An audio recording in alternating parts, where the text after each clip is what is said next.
Happy Wednesday, January 26th, and welcome to the NFL Pub Hub Conference Championship Edition. Huge games, and what a huge show we have in tow for this. 10 cappers will be joining me, breaking down their looks, their moves, how they are going to attack this conference finals. This is going to be so much fun. Thank you guys for rolling with us. We got Real Deal Prime, Sammy Comer, Alex Ramirez, Maxwell Smart, Ron Crawford, Terry Walker, a great group, and more coming in for this big show. I did exactly what I had planned to do on the wild card weekend, but had to scratch the itch and make extra bets and cost me. I still barely eked out the black in the conference weekend, divisional weekend. I did exactly what I said I was going to do. Only bet the 49ers. I took the 49ers money line. I took the 49ers plus 5.5, cashed them both. I got plus 200 on the money line, which puts me back in the black on the season. It's not good enough, but it's the black. 110 and 99, 52.6% plus 1.55 units, ROI plus 0.74%, average line minus 110, and it feels good to be back in the black. Slatsy's on the 49ers, only bet so far, and Ron Crawford spreadsheet play today is on the Kansas City Chiefs at -7. I will be breaking down the games with our first guest, and then from then on, it will be one after another of great cappers sharing their looks. Let's bring in your first capper, a man near and dear to my heart, a spectacular capper who joins me every Thursday, which means he'll be rolling with me tomorrow on my show, and he's rocking with us here to get this popped off. Please welcome to the show, Dutch Boy Fresh in the house.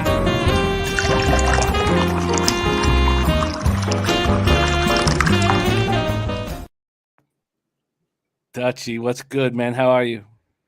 Jimmy the motherfucking Bear. Yo, salute my guy to you. All the real ones holding it down in the chat. Hey, man, I can't lie to be here on a Wednesday night. Got a beautiful two-piece, great panel of guests here coming in to be the first one ready to rock and roll, man. It's a beautiful thing, my guy. I love it. Let's get right to work and hold nothing back.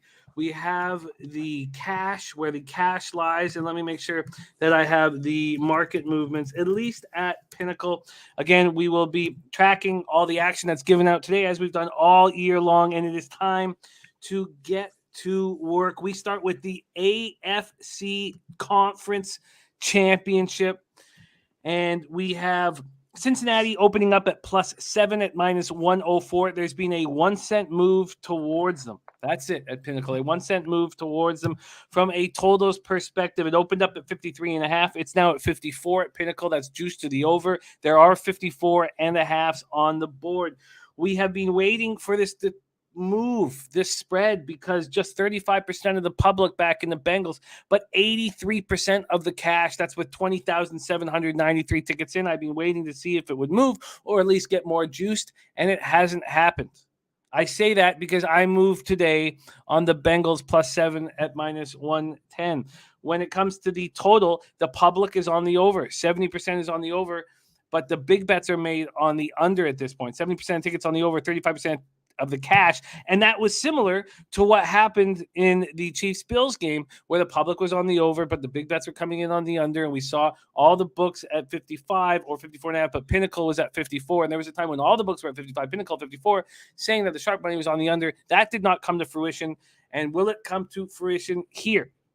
Let's get to work. Cincinnati Bengals 10-7, 5-3 on the road during the regular season. Chiefs 12-5, 7-2 at home. Weather's going to be nice. 45 Fahrenheit, sunny, 3 miles per hour is the wind. Bengals coming off an impressive 19-16 win at Tennessee in Nashville. They're now in the franchise's first AFC championship games in 33 years.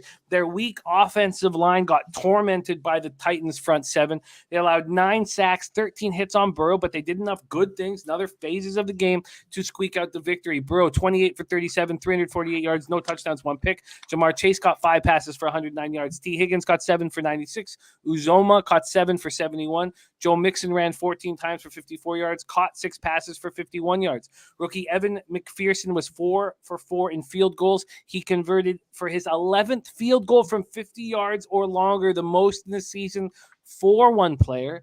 He also became the first kicker in NFL history with at least 4 or more field goals in multiple games in a single postseason. Logan Wilson patrolled the center of the defense. 8 tackles, 1 quarterback hit, 1 interception. They looked very good alongside Jermaine Pratt. They also got interceptions from Mike Hilton and Jesse Bates. Chidobe Awuzie and Eli Apple have been very good in the secondary on the outside, and Jesse Bates and Hilton have been very strong inside. Von Bell was the only Bengal to register a sack. The defense bent but didn't break. They handled the loss of Larry Ogunjobi very well. Trey Hendrickson cleared from a concussion that knocked him out of last week's wildcard win. Went to the sideline with 1:46 left. He's not on the injury report. Defensive end Can Sample left the game with a groin injury. Josh Tupou is dealing with a knee injury. Both are day-to-day and questionable. Sam Hubbard and Trey Hendrickson have looked good in the pass rush. Good. DJ Reader can step up and stop the run. The Bengals faced the Chiefs in Week 17. They beat them 34-31 at home. Burrow put up 446 yards passing. They held Tyreek Hill and Travis Kelce to a combined 11 catches for 65 yards and a touchdown. Only 17 targets in Week 17. And Chase destroyed the Chiefs all over the field. 11 catches, 266 yards, 3 TDs. We have to think Spagnuolo's not going to let that happen, which will open up opportunities for Boyd and Uzomah. The Bengals have covered the spread in 6 consecutive games, including 4 consecutive as underdogs. And I can't wait to hear what Dutch Boy Fresh is going to do if he's interested in any player props with them. But before we get to the Bengals, let's just open up the Chiefs and completely hand it over to you. The Chiefs come in off winning one of the most exciting games in NFL history, 42-36 at home over the Bills. Mahomes and Allen each threw for at least 300 yards, 3 touchdowns, completed at least 70% of their passes without an interception, and led their team with at least 65 yards rushing. No other quarterbacks in NFL history have ever done that before in regular season or playoffs. That's how special it was.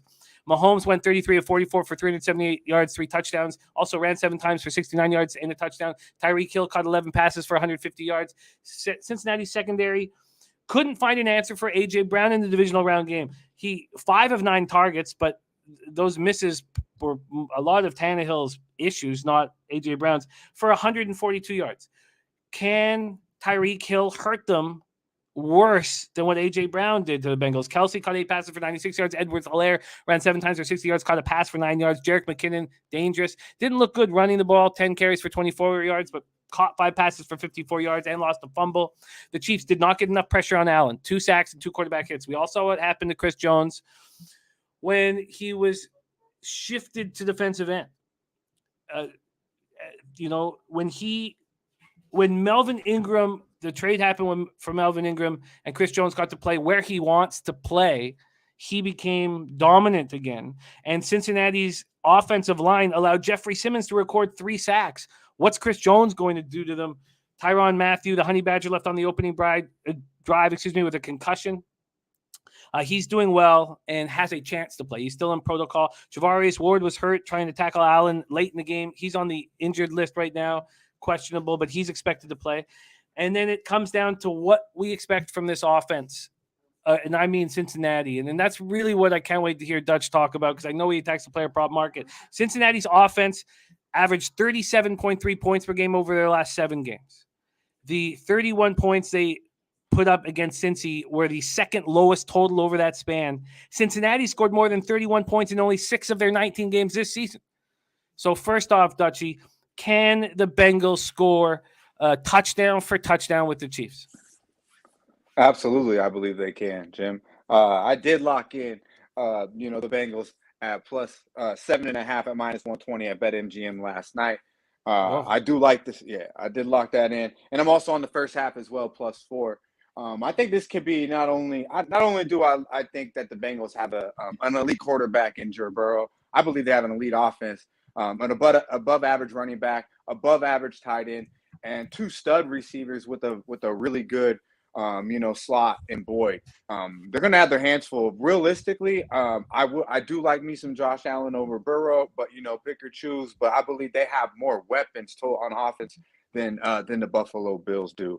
I just think they're loaded, and I believe the Chiefs will have Not just a little bit of trouble. They'll have an awful lot of trouble. Obviously, the main thing to me is protecting Joe Burrow. We've seen it. I mean, you give up 9 sacks and still get out with a W. I mean, that's pretty impressive on Joe Burrow's part and just overall from a coaching standpoint, but not impressive from an offensive line standpoint. So I believe they've been running through the dirt all week. I mean, everything's a plus except for that offensive line when we talked about it. When you look at the Bengals last game, they played a pretty good game against the Titans. They just couldn't keep them off Burrow. So I look for them, to do better. Honestly, as a group, they're gonna have to keep Ingram and obviously Jones. Off Burrow, keep it under 4 sacks. 4 sacks. You don't want to go over, pretty much 4 to 5 sacks. I'll imagine, and of course, obviously, keeping control of the ball. Don't turnovers is obviously going to be big in both of these games. But you got to take advantage of every time you have the ball against a team like Kansas City, because I don't believe they'll be able to stop Tyreek Hill as well and Kelsey. But I do believe they'll be able to go right with them. And this game could be a spinning image. I don't know if it's going to be like that fucking masterpiece we seen last weekend, but I do believe it has the same realms in it. We have 2 elite offenses, 2 elite quarterbacks, and 2 defenses that really I don't trust either one of them, to be honest with you. I believe the Bengals have shown that they can play defense, and so have the Chiefs. But when you're going up against Mahomes and what they got and Burrow, what he got, I could only see points. And obviously, I do lean over, but a couple field goals in there could get fucking tricky. So I'm going to go where I believe the money is, and I believe that's the Bengals first half +4. I think they'll have I'm talking about the Chiefs having a little bit of a hangover. I mean, that was not just a big game. I mean, that was once in a lifetime type of game we've seen last week. So I believe they'll start off a little slow. I think they're going to have a little bit of hangover. So I've jumped all over that +4. Plus, also, Jim, these Bengals are a beautiful thing on the road. 6-0 ATS, last 6 against the number, first half on the road. Now, overall on the season, they're good on the road. 7-2 ATS last on the road overall. And the last game they lost was against the Browns, which they didn't have none of their guys really going. Burrow didn't play. So realistically, we could call it a 7-1 on the road against the number. 4-0 ATS, last 4 on the road to complete the season. So you got a team that likes playing on the road, does well, and when you back them on the road, you get the fucking bag. Now, also, first half here, they're 2-0 ATS first half in the postseason. Only allowing 9 points per game there against the Raiders and the Titans. I know it's a different animal here, but I do expect the Chiefs to start off a little slow. Great breakdown from the Bengals player prop side of things. Do you think after Chase destroyed the Chiefs for 266 yards, it was unbelievable, that they're going to focus a ton of attention on him and Higgins for that matter, and allow Boyd and Uzoma to cash player props? If there was a player prop for the Bengals that you would be interested in attacking, and I know they're not all out yet, who would it be and why? Well, what you touched on, Jim, is you kind of named it. Obviously, Chase, he's been balling out every game, and I'm sure they prepare to stop him every single game, and they haven't been able to do it. He's getting 100+. So I wouldn't be mad at anything with Chase's name next to it. But I'm going to go to the guy pulling the motherfucking trigger, and that's Joe Burrow. Over 285.5 passing yards, Jim. I like it, -115. Love this look. Averaging 296 yards in the 2 postseason games this year. Averaging 390 yards per game the last 4. You touched on it against them. These boys, they played real recently. 30 of 39, 446 yards and 4 touchdowns he got against these boys in Cincinnati. I don't think much will change. 300 plus will be easy for my man Joe Burrow, I believe, against this suspect secondary in Kansas City. So I love that look a lot, Jim. There has been talk about whether these 2 quarterbacks will be able to break the record held by Foles and Brady in the Super Bowl, the Pats Eagles Super Bowl. So I like that look. I think that makes sense. Burrow over 285.5 yards, passing yards, and Dutchie on the Bengals first half +4, and paid the juice for the hook on the Bengals +7.5, which I think makes sense too. I like it all. Slatsy says Chiefs team total 31.5, Bengals 23.5. He leans to the Bengals to get there. And I'm right with you. I'm only making the one bet on the Bengals +7 full game. That's the only thing that I'm doing. But I like your look on the first half +4. And I think your Burrow prop makes a ton of sense. Is there anything else you want to add to Bengals Chiefs before we move on to the NFC? I wouldn't be mad at the Mahomes rush prop. I believe it's like around 29. He's been getting there, man. He really has. So I wouldn't be mad at that. But he's going to come down to him. He'll probably do his thing. And I do probably expect Kansas City to be in the Super Bowl. You're just going to give me 7 to Hooker. I got to look at it, coming off that big game. And I just don't believe they'll be able to stop the Bengals. But yeah, man, I'm going to stay away from that. These are official plays I have bet. So I really like those 3 looks for this game. I like it. Dennis Garcia says the pass yards over I get. And he says, especially if Cincinnati will be trailing, which is a possibility. And then they'll be airing the ball out. I like it. I like where you're at. And I hope you cash, baby, because that means I will too. Man. But the AFC doesn't matter to me as much as the NFC. This is magic here. And my 30-1 on the Niners to win the NFC is live, obviously. Now, it was only a $50 bet. And even when I bet, I was like, come on, the whole plan was to bet $100 on it, but I safed out and bet 50. I also have the 60-1 for the Super Bowl, same $50, but that still pays. Niners, Rams. This is going to be as fun as football gets. Let's take a look at the market. Rams opened up at Pinnacle at -3 at -125. That quickly went to 3.5. It's 3.5 right now. And when this was 3.5 at -115, I moved on it. I thought it was right after the game, after everything was finished on Sunday night. And I thought, man, 3.5 at -115, that's not going to be there. That's just not going to be there. It's still there. And this has moved to -120, the 3.5. Then it moved back to -110 today, and it's back at -115. The total is sitting at 46. It's funny because, I could easily just hedge this bet, and I still might, but I had to attack the 3.5 thinking it wouldn't be there. And that was probably a mistake made out of just drunken happiness. The total opened up 46.5. It has dropped a half point down to 46. When we get over to the cash flow, 44% of the tickets are on the 49ers, 46% of the cash. And then for the total, 44% of tickets are on the under. The public is sort of on the over. But the big bets are coming in on the over. 65% of the cash, the big bets are coming on the under. 65% cash is on the under. There's Burrow video in the house. Great to see you. Let's break this down. Niners did it again last week. They did it again. When will this fairy tale come to an end? Will this group keep slaying dragons on the road? 3 straight giant road wins against very tough competition.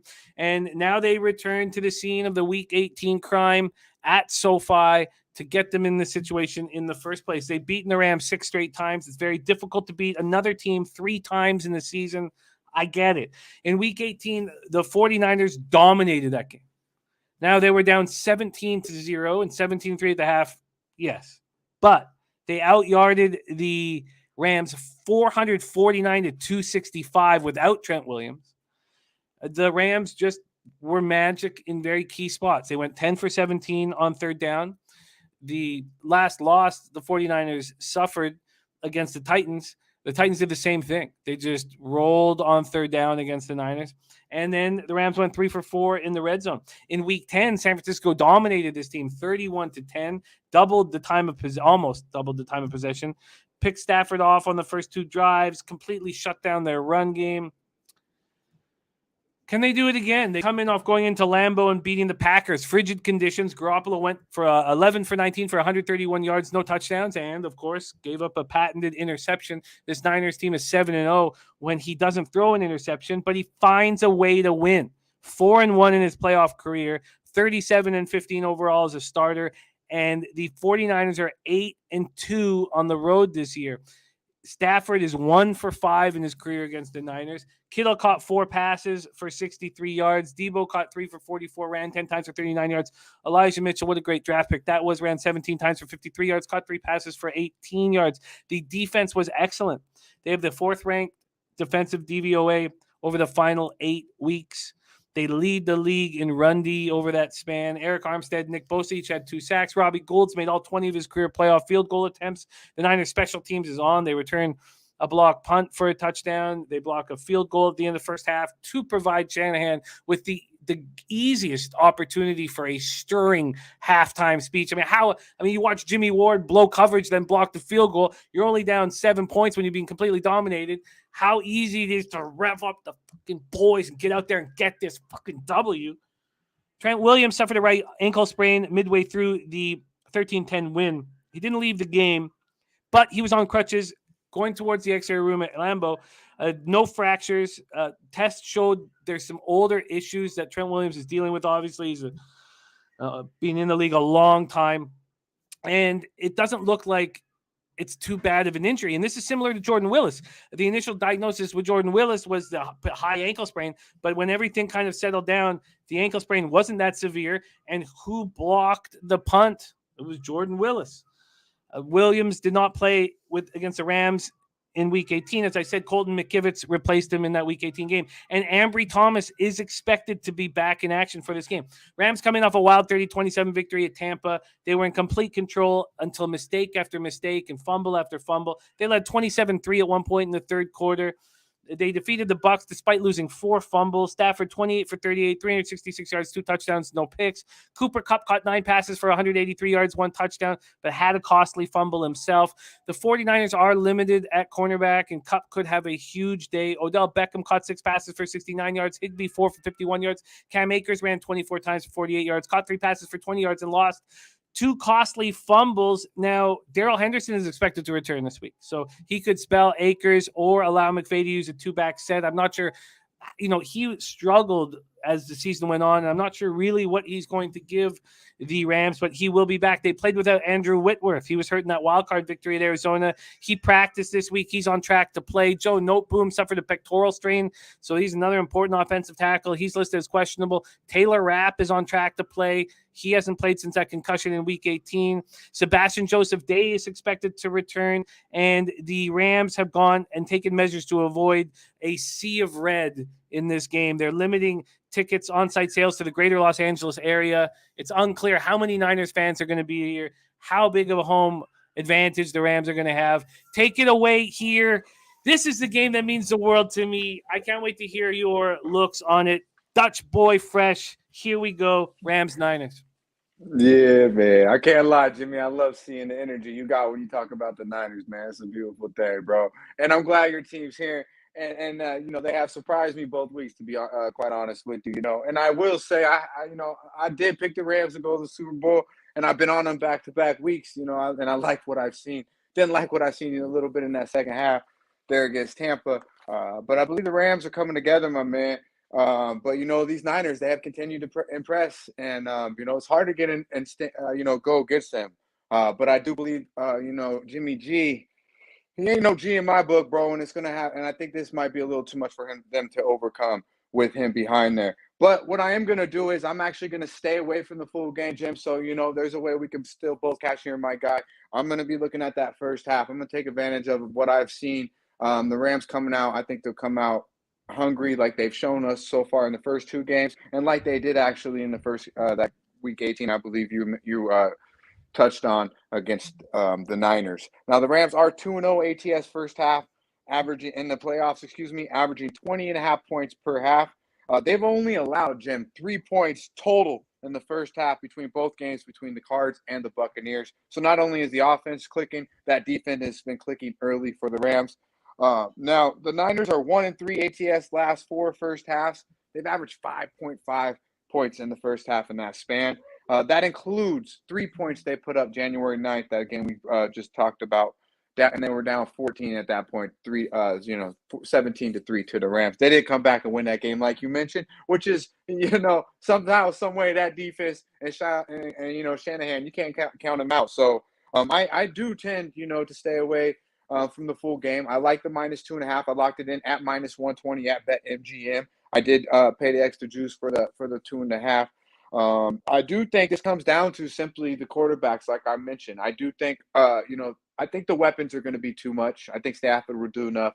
You touched a little bit on the secondary for the Niners. They're loaded, man. Beckham, I like Higbee as a tight end, and obviously they got Cup as well. Jefferson's no slouch as well. Little solid, solid little third option there. You talked about the running backs. I believe Akers will have a bounce back game after pretty much, allowing Tampa to be in that game with that fumble at the second half, or right before the half when they could have closed it. And of course, that big fumble there in the second half to give them hope. But like I mentioned, to me, it's between Stafford and Jimmy G, my guy, and I have to go with Stafford here. If I had, I expect them to win this game. But I got the first half, and like one thing I did look at the quarterback here, Jim, for Jimmy G's quarterback rating is 62.2 in those two playoff games so far, which actually is better than what the Rams have allowed. They've allowed to Kyle Murray and Tom Brady 56.5 quarterback rating in those two games. So it doesn't bode well, I believe, for Jimmy G on Sunday. But I wish you luck, my guy, and let me get that field goal. At least 3 points in that first half, and we all good, bro. Yeah, no, I feel you. And I was wondering if you had an eye on any player props for this spot. Would you be focusing? So I guess focusing on Stafford and the Rams. Who did you think about moving on? Who were you thinking about? This game, to me, honestly, I could go down and name off about 6-7 props that I like in that first game, Jim. I just didn't want to go too much into it. But Burrow, he's the guy for me. But to be honest with you, I think this game could be an ugly fucking game. I think San Francisco's going to be in this game, and the way they're going to be in this game, obviously, is going to be their fucking defense. So I don't know what's going to. I expect Stafford not to make I expect them not to fumble the ball 2 times, give it away, and then have that horrid fucking fumble, the snap that they had. I expect them to clean that up a little bit. You mentioned that they're a little bit healthy. So I expect them to actually hopefully be able to run the ball here and run that bootleg a little bit with Matthew and just move the chains. Do enough to win this game. Your defense is good enough. I think, you don't have to do too much. Just contain Jimmy, and I think Jimmy will make the mistakes, But don't be too complacent like the Packers were. You can't be too much on cruise control, and I don't believe McVay will be. But yeah, it's a little hard for me. I mean, obviously the big names are Cup. I like Higbee. I like Higbee as if you get some solid numbers on him. But I do believe this game will be pretty fucking dirty, like grimy. So I don't look for too many props in this game, to be honest. My dad has been fading the 49ers. He despises the football team, probably just because I love them and he gets joy out of it. And he always tells me, and of course, he's been sending me his action, and I have not been sending it in. And he says to me every time, he always says, I have a secret weapon in this game. I have a secret weapon. And I'm like, who's your secret weapon? And he said, Jimmy Garoppolo is my secret weapon. He's going to ruin it for you. So I get it. But again, we went over his stats and his stats in the playoffs. The guy wins football games, and that's what it comes down to. But, man, will the shoe fit? Will it strike midnight, I'm telling you, Bonnie looked like he got a step back, too. He could watch out in that corner. He better hold on to that football. And you already know somebody's coming in at the middle. That one guy. But yeah, man, you guys are nasty on that other side too. So it's gonna be a beautiful game. The 49ers have continued to impress me. So I would not be shocked if they get out of LA with a W, Jim. And we want it dirty. We want it dirty and grimy and ugly. We want a low-scoring smash and grab game. Great stuff, Dutch boy. Fresh Bengals full game plus 7.5. Bengals first half plus 4. Burrow over 285.5 pass yards. Rams first half minus 2.5 minus 120. I know you're off to a big poker game right now. Go get that cash, Dutchy. Go get that cash. Thanks for making time for us, my man. Yeah, man, I appreciate it. You already know, Jim. It's about that time. Let's put the women and children to bed. Let's go looking for some fucking dinner, boys. Y'all stay fresh. There he is, Dutch Boy Fresh in the house. We go from Dutch Boy Fresh to my co-host all year long on Tuesday nights, Bebsy in the bag, and old Bebsy in action right now. We're down to the conference finals. Bebsy, how are you, my man? Oh, pretty good, Jimmy, pretty good. Who thought we'd be still talking about the Niners this time of year? You did. I did. Yeah. Everyone else, the shit. But here we are, Jimmy. Here we are, and there will be no more intros for me on these two games. It'll be capper after capper breaking down whom they like. Let's start with the AFC Bebsy. Bengals, Chiefs. Nice weather on Sunday. This game pops off at 3 p.m. Eastern, and it could shape up to be a classic. I think Burrow's not going to mess around here. I think he can keep this Bengals team in the football game. Do you take that one step further, Bebsy? Are you making moves on either? How do you plan to get paid on AFC conference final action? Honestly, I hate to say this because I want the Bengals to win. I do. I've told you I've started to love Joey Burrow. He's fun to watch. I hated the end of that Bills KC game, and not the overtime. That's what everyone's talking about, the overtime. I hated not being able to hold them for 13 seconds. I really wanted to see Buffalo play the Bengals here. I thought that might be a better game. Really worried here for the Bengals. So much so that I gotta take KC first half and full game. I just think the Bengals are supremely outmatched. I think they kind of caught the Titans off guard. They came out slow. They didn't play the game they wanted to. I really thought Henry would be the emotional lift. I knew he wasn't going to come out and run for 200 yards in his first game back from the broken foot. I just thought he'd be enough of a lift for that team. The offense came out flat. Defense played lights out. But I just think Joey Burrow, 9 sacks last week. Yes, the KC front is nowhere near the Titans front, but they still have good players on that defense. They've been playing better aside from the last few minutes of the game on Sunday. But look, this is Pavone said it last week, and I agreed with him then, and that it was kind of like this is enough for these guys. And I thought so too. And again, surprised me in the Titans game. I don't think they have any surprises left. I really think the Chiefs are just going to come out and smash this team. As soon as they won, I'm like, well, they've punched their ticket to the Super Bowl. I don't want to just count out the Bengals here. I really don't, but I do. What did you make of Chase putting up 266 yards against them in Week 17?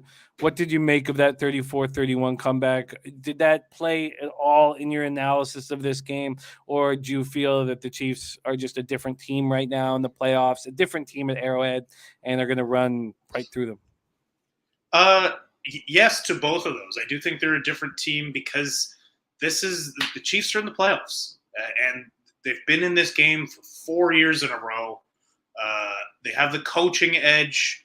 They have the quarterback edge. They still have the weapons edge, as great as Jamar Chase is. You're still facing Tyreek Hill and Travis Kelce on the other side. 2 years in a row to the Super Bowl. They're going back again this year. Look, again, I want the Bengals to win, but that's not where smart money goes right now. And listen, I think they'll put up a fight, but KC's just going to come out and slowly edge. This will be a letdown from last weekend's games. Last weekend's games were all incredible. They came down to the last play of the game. Everyone was talking about, this is the best weekend of football they can remember, all that. This is not going to be as exciting a game. I think this is Chiefs domination. The Bengals, this wonderful story, the Cincinnati Bengals, finally runs out of gas. But shout out to Bootsy Collins, bass player from Funkadelic, who's a huge he's not watching. There's no way he's watching this. But I love that man, and he's a huge Bengals fan. So if he does get a hold of this, I'm sorry, Bootsy. It's been fun watching you get into football. Chiefs first half available right now at -4, -108 at Pinnacle. Chiefs full game -7 at -106. Bebsy, I did move on the Bengals today +7. So we're going heads up there. Let's move on to the NFC final. Our Niners in action. Can't wait to hear your breakdown here. Can they go back to SoFi and take care of business? Can they win a 4th straight road game versus a formidable opponent? Can they take care of business here? Bebsy, take it away, NFC final. Look, I see everyone in the chat leaning Niners here, and I understand why. They've been the heartbreak kids, the cardiac kids as of late. Always coming down to the end, coming down to the wire. And look, if this game is close at the end, it definitely favors the Niners because even last game, and so last game for the Rams, you saw the doubt creeping in a little bit as Tampa started coming back. I think this team still has doubts in the back of their mind. The difference is if they have doubts against San Francisco coming back, it's just going to be mentally tougher. You saw the last time they played just how just defeated they were at the end of that game. It's a really tough spot for the Rams. However, they have a superior quarterback. There's no question about that. But they're hungry. They have lost 6 in a row to the Niners. They've never beaten Jimmy Garoppolo. That's got to end at some point. However, these Niners, you can't bet against them right now. So I'm not going to bet this game. However, if I was going to, I would probably take Rams first quarter. It's available at Pinnacle for -0.5. And I think the Rams are going to do what they've done for the last 4 weeks in a row now. They've come out hot against whoever they're facing. And then I think the Niners weather the storm and come back. This is going to be a props look for me. And I know a lot of people want to play Debo. And I get it. Week in and week out, that guy's doing stuff. I think there will be so much emphasis on Debo Samuel this week. Not because of the media, because of what that guy has done to the Rams every single time he plays them. I think they sell out to stop Debo. And what happens is George Kittle has that game that we have been waiting for. He's been quiet for a few weeks, like 3 or 4 weeks in a row now. George, he had a little bit of action last week, but he hasn't had a monster game. I think George Kittle goes off in this game because they're going to be spending a little too much time looking out for Debo Samuel. I get it. How much better is this cornerback group with Ambry Thomas in the lineup as he's expected to be there this week? How much better are they? Do they have a chance to slow down Cooper Kupp? Well, actually, the last time when Cooper Kupp lit it up, it wasn't because it had more to do with K'Wan Williams being out. K'Wan Williams is the slot defender. He's the guy who matches up best against Cooper Kupp, and I think he's going to play well. The last time these two teams met, they were missing Trent Williams and K'Wan Williams. And there's probably not 2 guys on the team, other than maybe Debo Samuel, that would hurt the Niners' absence more than those 2. Trent Williams is the best left tackle in football. Obviously, that Rams defensive front is special. So you don't want to be losing him. But K'Wan Williams is a quiet superstar as the slot corner. He's going to match up well against Kupp, and I think Kupp has a quieter game than normal. If you're looking at props on the Rams side, I think OBJ is more of a problem. But Ambry Thomas is light years better than Dante Johnson, who actually, you know what? I was freaking out about him playing last week. I thought Aaron Rodgers was going to pick him apart all day. He did in the first drive where they came down, scored 7. I was like, this is going to be a long last day for the Niners. He stepped up, and he actually played good football. But the matchup that the Niners need is K'Wan Williams versus Cooper Kupp. I love it, Bebsy. So you have Chiefs first half -4, -108, Chiefs full game -7 to -106, and you are staying off betting the Niners game.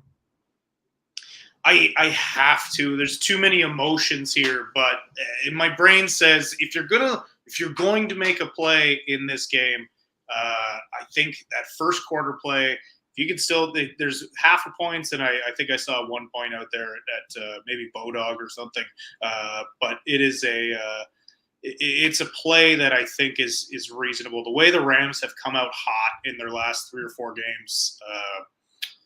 It's gonna be the Niners weathering the storm. Also, look, Jimmy Garoppolo has been just shit on hard this week. And normally it's just Niners fans shitting on him. Everyone is shitting on him. I think he responds to that. I can't wait to watch this football game, Bebsy. Thank you for sharing your hard work with us all year. Can't wait to do Super Bowl breakdowns with you over the next couple weeks. And thank you for rolling with us here. I know you got a big show tonight. Knock 'em dead out there. And thanks for rolling with us, Bebsy. Any last words for the Cappers supporting the show? Oh, nothing but love, Cappers. You guys are the best, and I hope you guys have another monster weekend before Super Bowl. There he is, Rob Bebenek in the house. We go from Toronto to New York City with your next guest, Mr. Alex Pavone in the house. Alex, conference finals, baby. Huge action. How are you, my guy? Jim, what up? I'm good, buddy. I mean, still riding that high from that this past weekend. It was insanity after insanity. The games got crazier and crazier, and it was the greatest weekend of football ever. Obviously, I'm everyone's saying it, but it was just tremendous, and we were spoiled. And I truly hope that we get 2 unbelievable games this weekend. I truly do. It was everything. We got everything last weekend. So I'm excited. I mean, the games are getting obviously a lot tougher. The lines are getting sharper. And it's it's a little sad because we got 3 more games left, and then it's all but over. And then it's back to betting on afternoon baseball unders for the kid. So yeah, man, I'm excited, but also I don't want it to end. But yeah, I'm jacked up. Well, let's get right to work here, Alex. We have, starting with the AFC conference final, Bengals, Chiefs. Take it away. Can't wait to hear your move. Have you made one? Are you making one? What's your action? I'm chilling right now. I will be on the Bengals at +7. The Bengals, if Vrabel, for whatever reason, doesn't go for 2 and they kick that extra point, the Titans are playing this game at home. And now we get the Bengals, I think at least. And now we get the Bengals getting 7 here at Arrowhead, where they've beaten the Chiefs already this year. It was I believe it was 38-35. Very, high scoring game, obviously. I am concerned, obviously, about the O-line. It was the first time in NFL history where a quarterback sacked 9 times and they end up getting the W. But I think the Bengals, everyone's already written them off. Everyone looks at this game, they see the Chiefs lost to them already. They're getting it. It opened at 6.5. So I see a lot of people teasing this down. I see a lot of this getting teased down. I see the Niners getting teased up. So we're gonna see a lot of pick'ems in this game, obviously, because a lot of people are doing teasers. I think the Bengals got it. I think they're live, man. I think they got a chance. Joey Burrow is he's a dog, dude.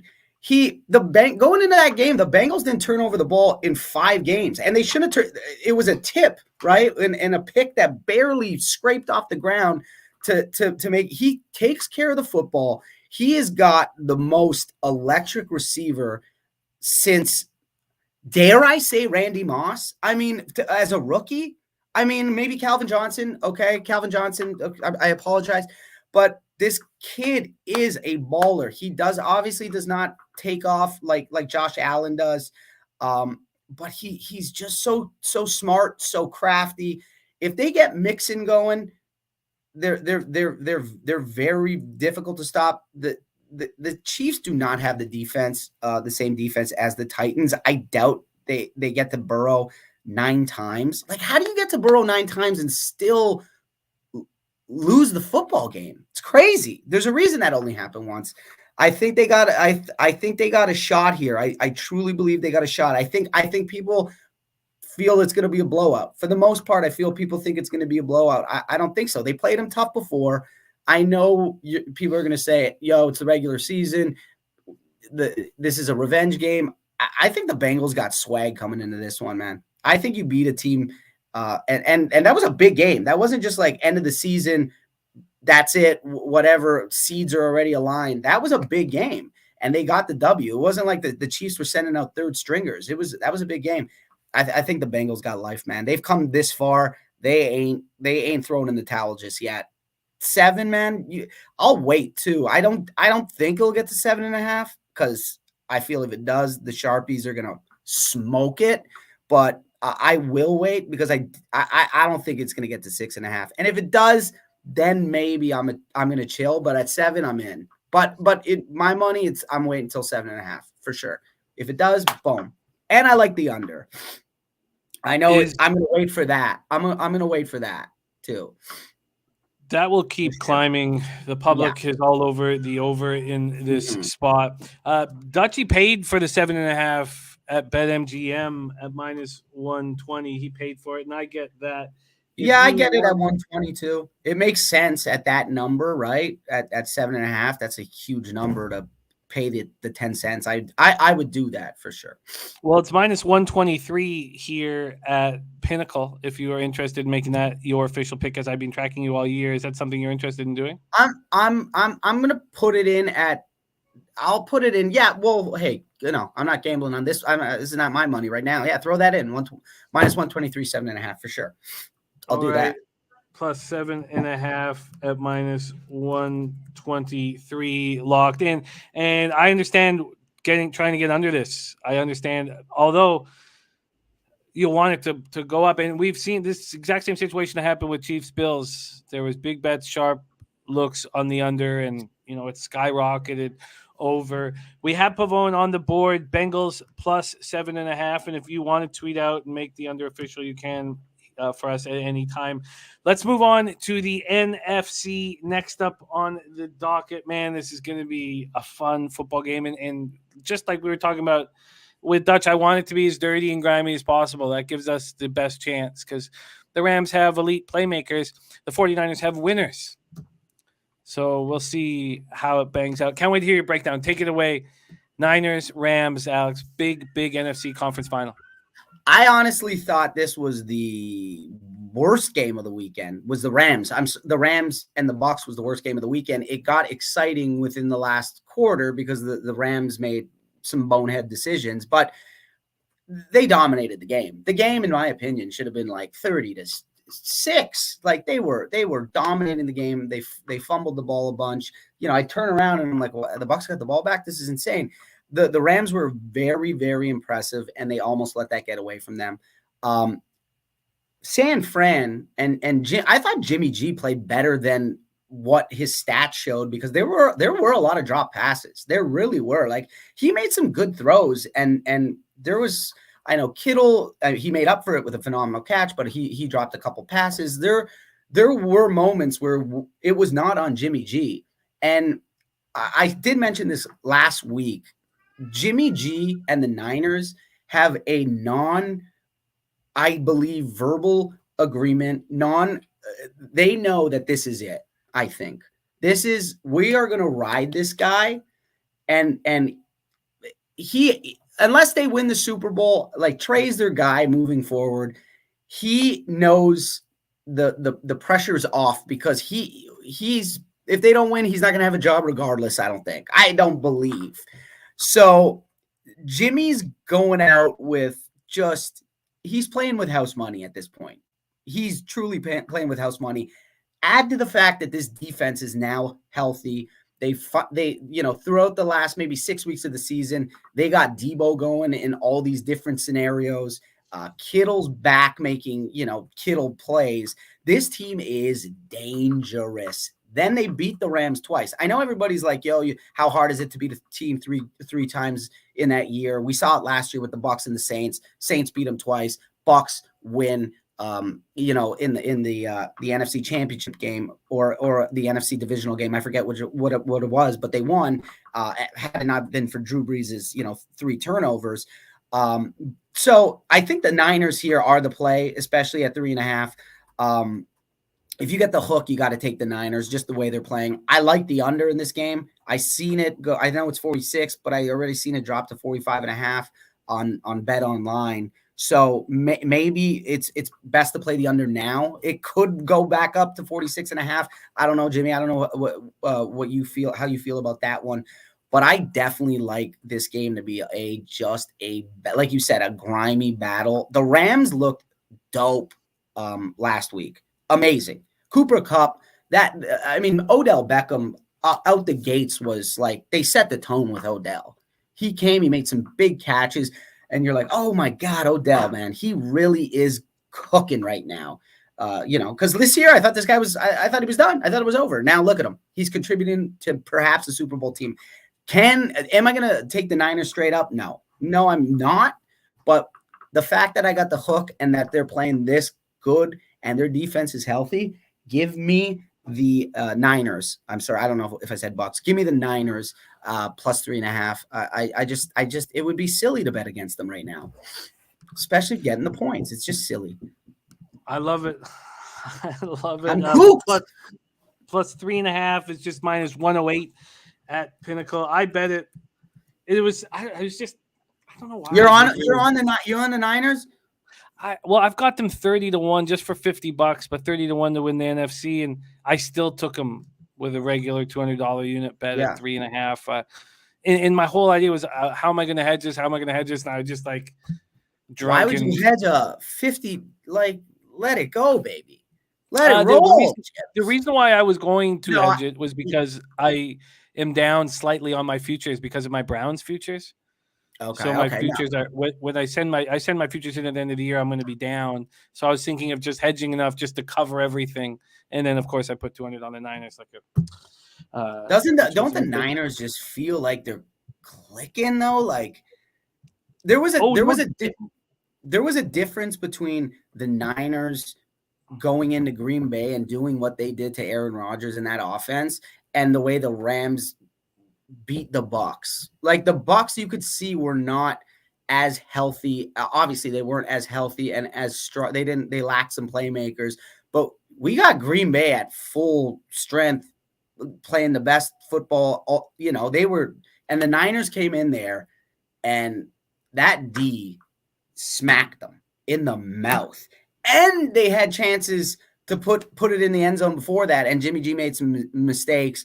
And I don't know if, he could, Jimmy G and Stafford are always, there's always a possibility that they're going to throw, a pick or fumbles, and we've seen it. So just something about the Niners right now that I'm going to roll with them if I'm getting points. And then I'm going to take the under. I'll take it right now because I already seen it drop to 45.5. It could go back up, but, Bet Online's pretty sharp, right? Jim, they're pretty like it. They're like an indicator, right? Sure. I would say they make moves pretty quick. So I'll go the under on that, and I'll go the Rams. But I'm jacked up. I can't wait. I hope these games are half as good as this past weekend, and you can't really complain even if you do lose a couple of your wife's dollar bills. Yeah, this is so much fun. And you're right, Dennis. I covered more than that. It's just that I have to send all my futures in at the end of the year, so they're kind of one group. So I sort of always look at it like that. But yeah, I forgot about it. And it's just glorious. The last 2 weeks have been just glorious. I love it. Alex. So we have under 46 at minus 110 available right now. Pinnacle, 49ers plus 3.5 minus 108. Bengals plus 7.5 at minus 123. And I love it. Where can anybody in the New York area see you? Are you doing shows this week? I got a new podcast that I care more about than anything. It's called Dear Buddies, and it's available on Spotify, iTunes, all that stuff. We got a YouTube, we got a Patreon, which if you want to go and subscribe and throw a couple, give us a couple bucks, I'll take that because I might take a beating this weekend. So that's it. Dear Buddies. So that's the podcast. Dear Buddies podcast. Alex Pavone in the house. Alex, thank you for rolling with us, my man. Enjoy the week, and I'll be in touch. But good luck in action. I'm with you on Bengals and Niners. I haven't moved on anything on the total, but I'm with you. I'm baby. Now I'm even more jacked. Let's go. See you, there buddy. He is, Alex Pavone, coming to us from New York City. We move on. Your next guest is our number one ranked capper over this season on NFL Pub Hub. He not only did he go 9-1 on Wild Card Week, plus 8.05 units for the best week that anybody's had all season long, but then he caught COVID and kicked COVID's ass, beat COVID. And now he's ready to rock with us for the conference finals. Please welcome to the show, the Big Ragoo in the house. Big Ragoo, how are you, my man? What's happening, brother? How we doing, chat? How's everybody doing back in Canada, San Antonio, California, wherever the fuck you're listening? I hope you're doing fine today. We certainly are. Better that you are back in action. Yeah, We love I'm you there. I'm climbing dearly. the ladder, brother. I'm doing good. I love it. I love it. Big review. This is so exciting. I love this show. I love having all these cappers with their looks. Take it away. We're going to start with the AFC. I've done all my intros. I get to sit back and hear the I've been listening, pros watching get to work. everybody's spot on. I love what they're saying. I love to get. It's a fantastic lineup tonight. We're gonna make the chat some money. Everybody's gonna make money. We're gonna win big this week. That's the positive attitude got going forward. But listen, rust is a real thing. Just in case you didn't see that, coming out of the number one, sitting at home waiting for these guys to show up. Last week with Joe Cool and the other team, Green Bay got taken out. The Green Bay jinx is still in effect. San Fran did the number on them, but kicking it over to Arrowhead. I'm going to tell these coaches one friggin' thing, though. If you guys, coaches, if you're watching the show tonight, when you got 13 seconds left in the game, squib the fucking kick already. Stop fucking around. Stop fucking around and kicking it to the end zone. Tampa and Buffalo. But, what a comeback by the Bucs, a little bit short, and what a game, Kansas City. I mean, everything was fantastic. Not going to find a final week of football, especially in divisional rounds like that. It's friggin' nuts. But let's talk about this KC game. So now, Joe Cool's coming to town in Arrowhead. Arrowhead, they had the game of the year. Everybody's talking about it. The coin flip, this, that, and the other. But, a lot of opportunities presented themselves in the game for both teams to win the game. But, I mean, it was very impressive what was played, what was left on the field. I think Kansas City left a lot out there. I think they're vulnerable in the spot here. Joe Burrow took the 9 sacks like we all knew. They were gamers. He stood cool and tall when he had to. Kudos to them, for doing the job that they did on the number one seed. Now, even though Titans, were the number one seed, they definitely weren't the best team. They just happened to fall. Things fell their way, and they got the opportunity to play at home in that spot. Not taking nothing away from because they had the injury bug. Maybe a little too soon with Henry and for things to gel for that team, but it didn't happen and it wasn't meant to be this year. So now we got a hot team rolling in to Kansas City. That's I haven't seen a wild card. I don't know. You might check my information on this, Jimmy. Has there ever been 2 wild card teams playing the Super Bowl? I don't think so. I have to go so. back. I know some wild card teams that that won the Super Bowl and got there and lost too, but I don't think we've ever had 2 wild card teams playing in the Super Bowl at the event. But anyways, we might see that happen today. I'm not tipping my hat just yet, though. But anyways, with the Bengals team, this team is a road warrior team. They have won on the road by an average of 8.5 points on average. Okay. And they're yielding about just under 17 points on the road. So the defense is up to it. Now they're coming up against, one of the hottest teams in the league right now for putting points on the board. But overall, the KC, they've been averaging right around 27 points, and they've been giving up about 26 points. So they're suspect. Their defense is definitely suspect, as we've seen, with Buffalo. Buffalo, Joe Burrow. You got to put him in the same class as Mahomes and what's his name from Buffalo? Allen, right? So, I mean, he's right there with these guys. There's no question about it. He just doesn't have the known elite talent in the skill positions, but he's developed some talent. I mean, that kid that played at UCF that caught the 4 touchdowns, what a game he had. He broke all the records. Davis. I mean, phenomenal. And then there's another kid from Florida, the kicker for Cincinnati. He's a money kicker, McPherson. So, I mean, there's talent all over the field there. So, I think in this particular spot, though, we're going to have to see Chase.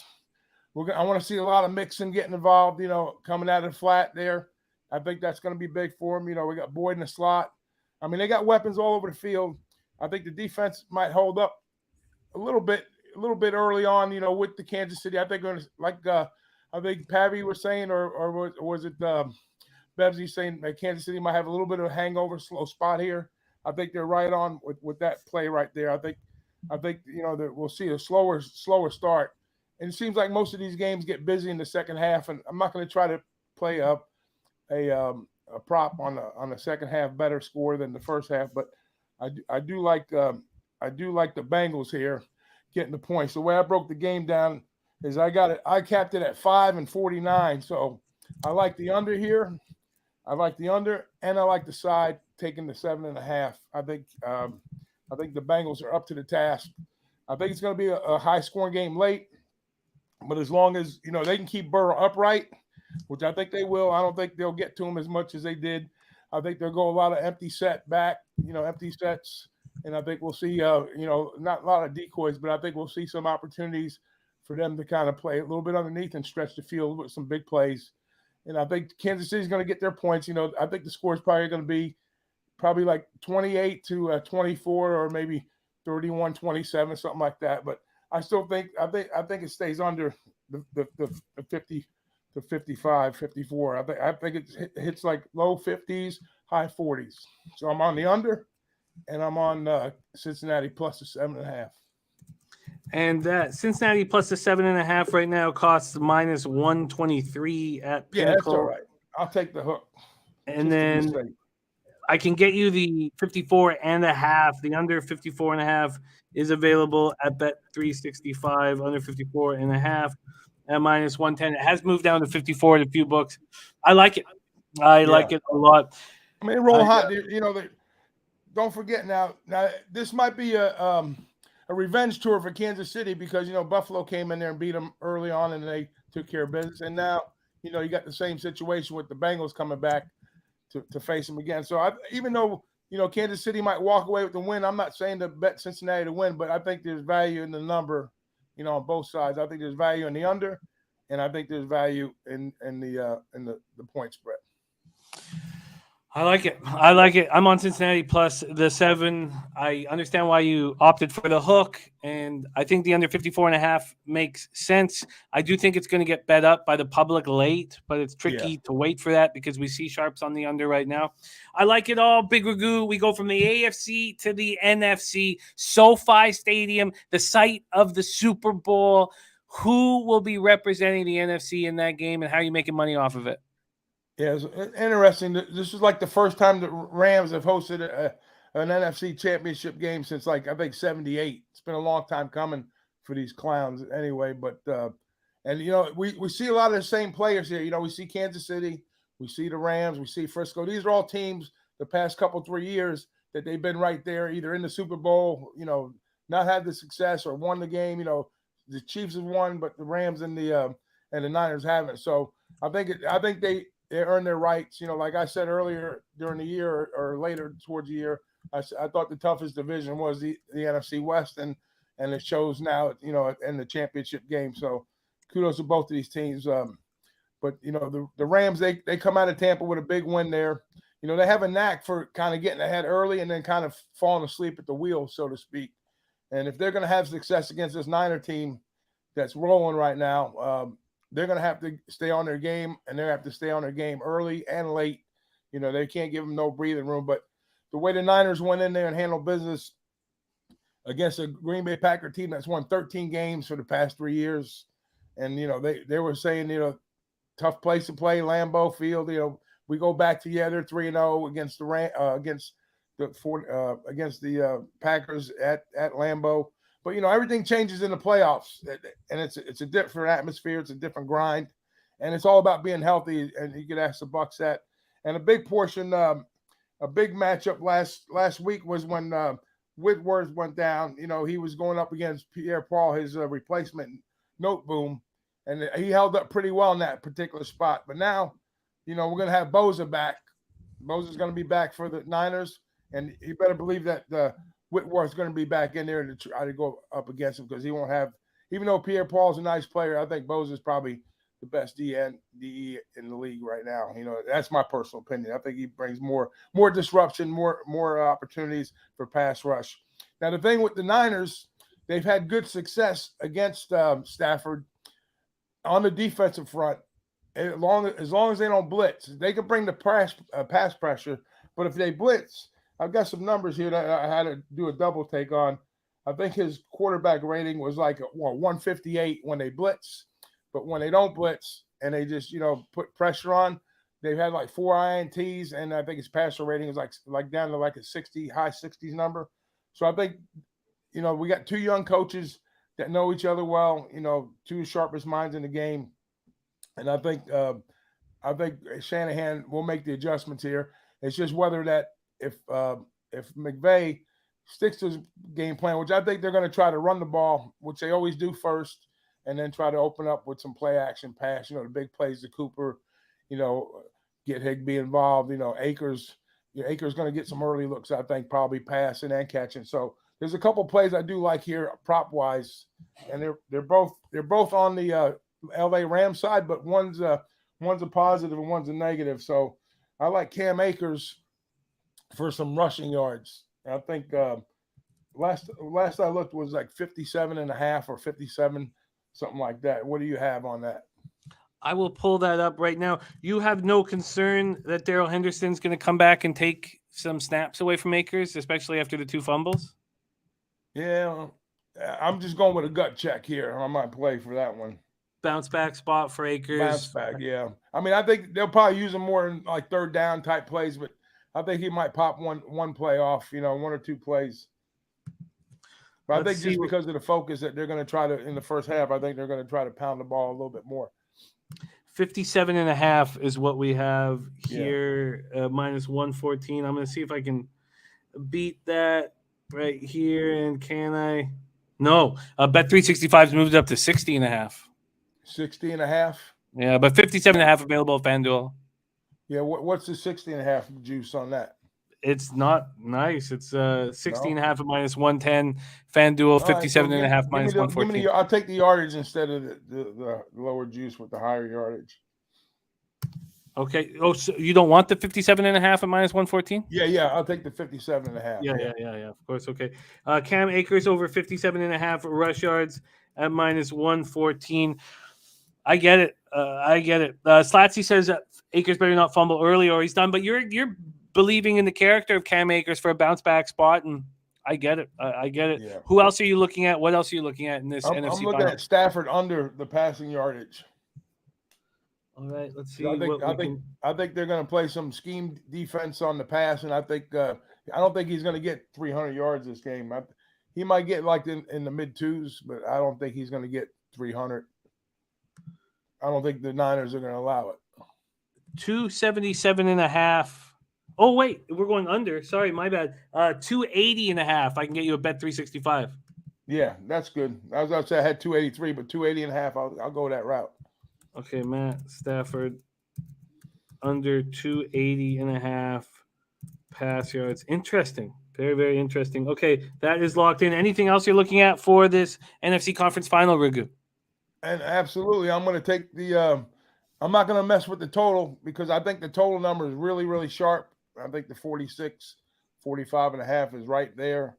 But I do like getting the points with the to me, there's really no home field advantage I think there's more Niner fans that are going to be there again. But I heard they were playing shenanigans with the tickets for the Niner fans or some shit out there. But still, that'll just piss them off that much more. So I'm going to take the Niners plus the points. So I'm going to take we're barking again in the spot here. We're barking again, and maybe we'll see. Maybe we'll see both teams move on. Both dogs move on to the big game. That'd be really interesting if that happens, though. Oh, that would be heaven. I think Burrow's going to come up a little short, but I hope he wins. I'll put it that way. I love it, Ragu. We have 5 picks for Ragu, ranked number 1 of 19 cappers we've had on NFL Pub Up, 29 and 23, up 4.11 units. He's on Cincinnati plus 7.5 minus 123. Cincinnati KC under 54.5 minus 110. Cam Akers over 57.5 rush yards minus 114. Matt Stafford under 280.5 pass yards minus 110. And the 49ers plus 3.5 minus 108. Big Ragu, it's great to see you back in action. I can't wait to hang out with you in San Antonio, my guy. Yeah, I booked my flight yesterday, so I'll be in San Antonio with you guys. Oh, I love hearing that. Okay, I'll be in touch with you, my man. Follow our guy, Big Ragu62 on Twitter. Ragu, thanks for rolling with us, my man. What a great, great guy Ragu is. It's legend to legend here on NFL Pub Hub. We go from Big Ragu to my host on Tuesdays. Without this man, I wouldn't have a show, wouldn't be where I am. And he's a man we look up to, and he's rolling with us here on NFL Pub Hub. Please welcome to the show, Pistol Pete Loshak, coming to us live from Brooklyn. Great to see you. How you doing, Jimmy the Bag? I am doing great. I'm doing great. I have done my work. I've opened up these games. I've broke them down. We don't need to hear anything from me. What we want to know is how is Pistol Pete Loshak betting the AFC Conference Final? Bengals at Chiefs, 45 Fahrenheit, sunny at Arrowhead Stadium, 3 miles per hour. Take it away, Pete. Big game. Yeah, I won't do any analysis because I'm sure you've heard all the analysis over and over again ad nauseum. I'm probably thinking the same way that everyone else is thinking. Obviously, a huge home field advantage at Arrowhead Stadium, but you're going to give Cincinnati a 7 or 7.5 points? No, I can't do that. If you gave me a free bet on the side, definitely I would take the Bengals. Have I bet that yet? No. Am I going to bet it? Probably not. But probably I should. But if you gave me a free bet on the side, I would take Cincinnati. I have a question for you, Jimmy the Bag. Of all the handicappers you've interviewed, of all the handicappers you've talked to, of all the handicapping tweets you've read, anyone notable on KC, Jim? -7? We have one capper. We have Dutch Boy Fresh, Bengals first half, Bengals full game. We have Bebsy, Chiefs first half, Chiefs full game. Pavone, Bengals. Big Ragu, Bengals. Jimmy the Bag, Bengals. We were all, and so I'm guessing that 80% of the people you talk to are on the Bengals here. And of course, last week, everyone except one or two guys was on, including myself, was on the Titans, and that was wrong. So look, obviously, we know what Arrowhead's all about, right? But I don't see how you can possibly give Cincinnati this many points, especially with the extra rest day. I mean, Cincinnati, they had a bunch of injuries last week, but there was no question that the weapons on offense are huge, and that Burrow is a special quarterback. I'd be tempted to take Cincinnati team total over here as well. I guess I'm a little bit spooked by the possible overwhelming noise at Arrowhead that might shake things up, but Cincinnati has so many weapons on offense that I'd be thinking about the Bengals team total over as well. And then I don't know, man, as far as player props are concerned, the Bengals matchups, right? They struggle to cover tight ends. Travis Kelce, a beast, right? Legend, right? Whatever you want to call him. Touchdown for Travis Kelce I'm seeing is -154 at Pinnacle right now. He scored a touchdown each of his past 4 games. One of them he had 2.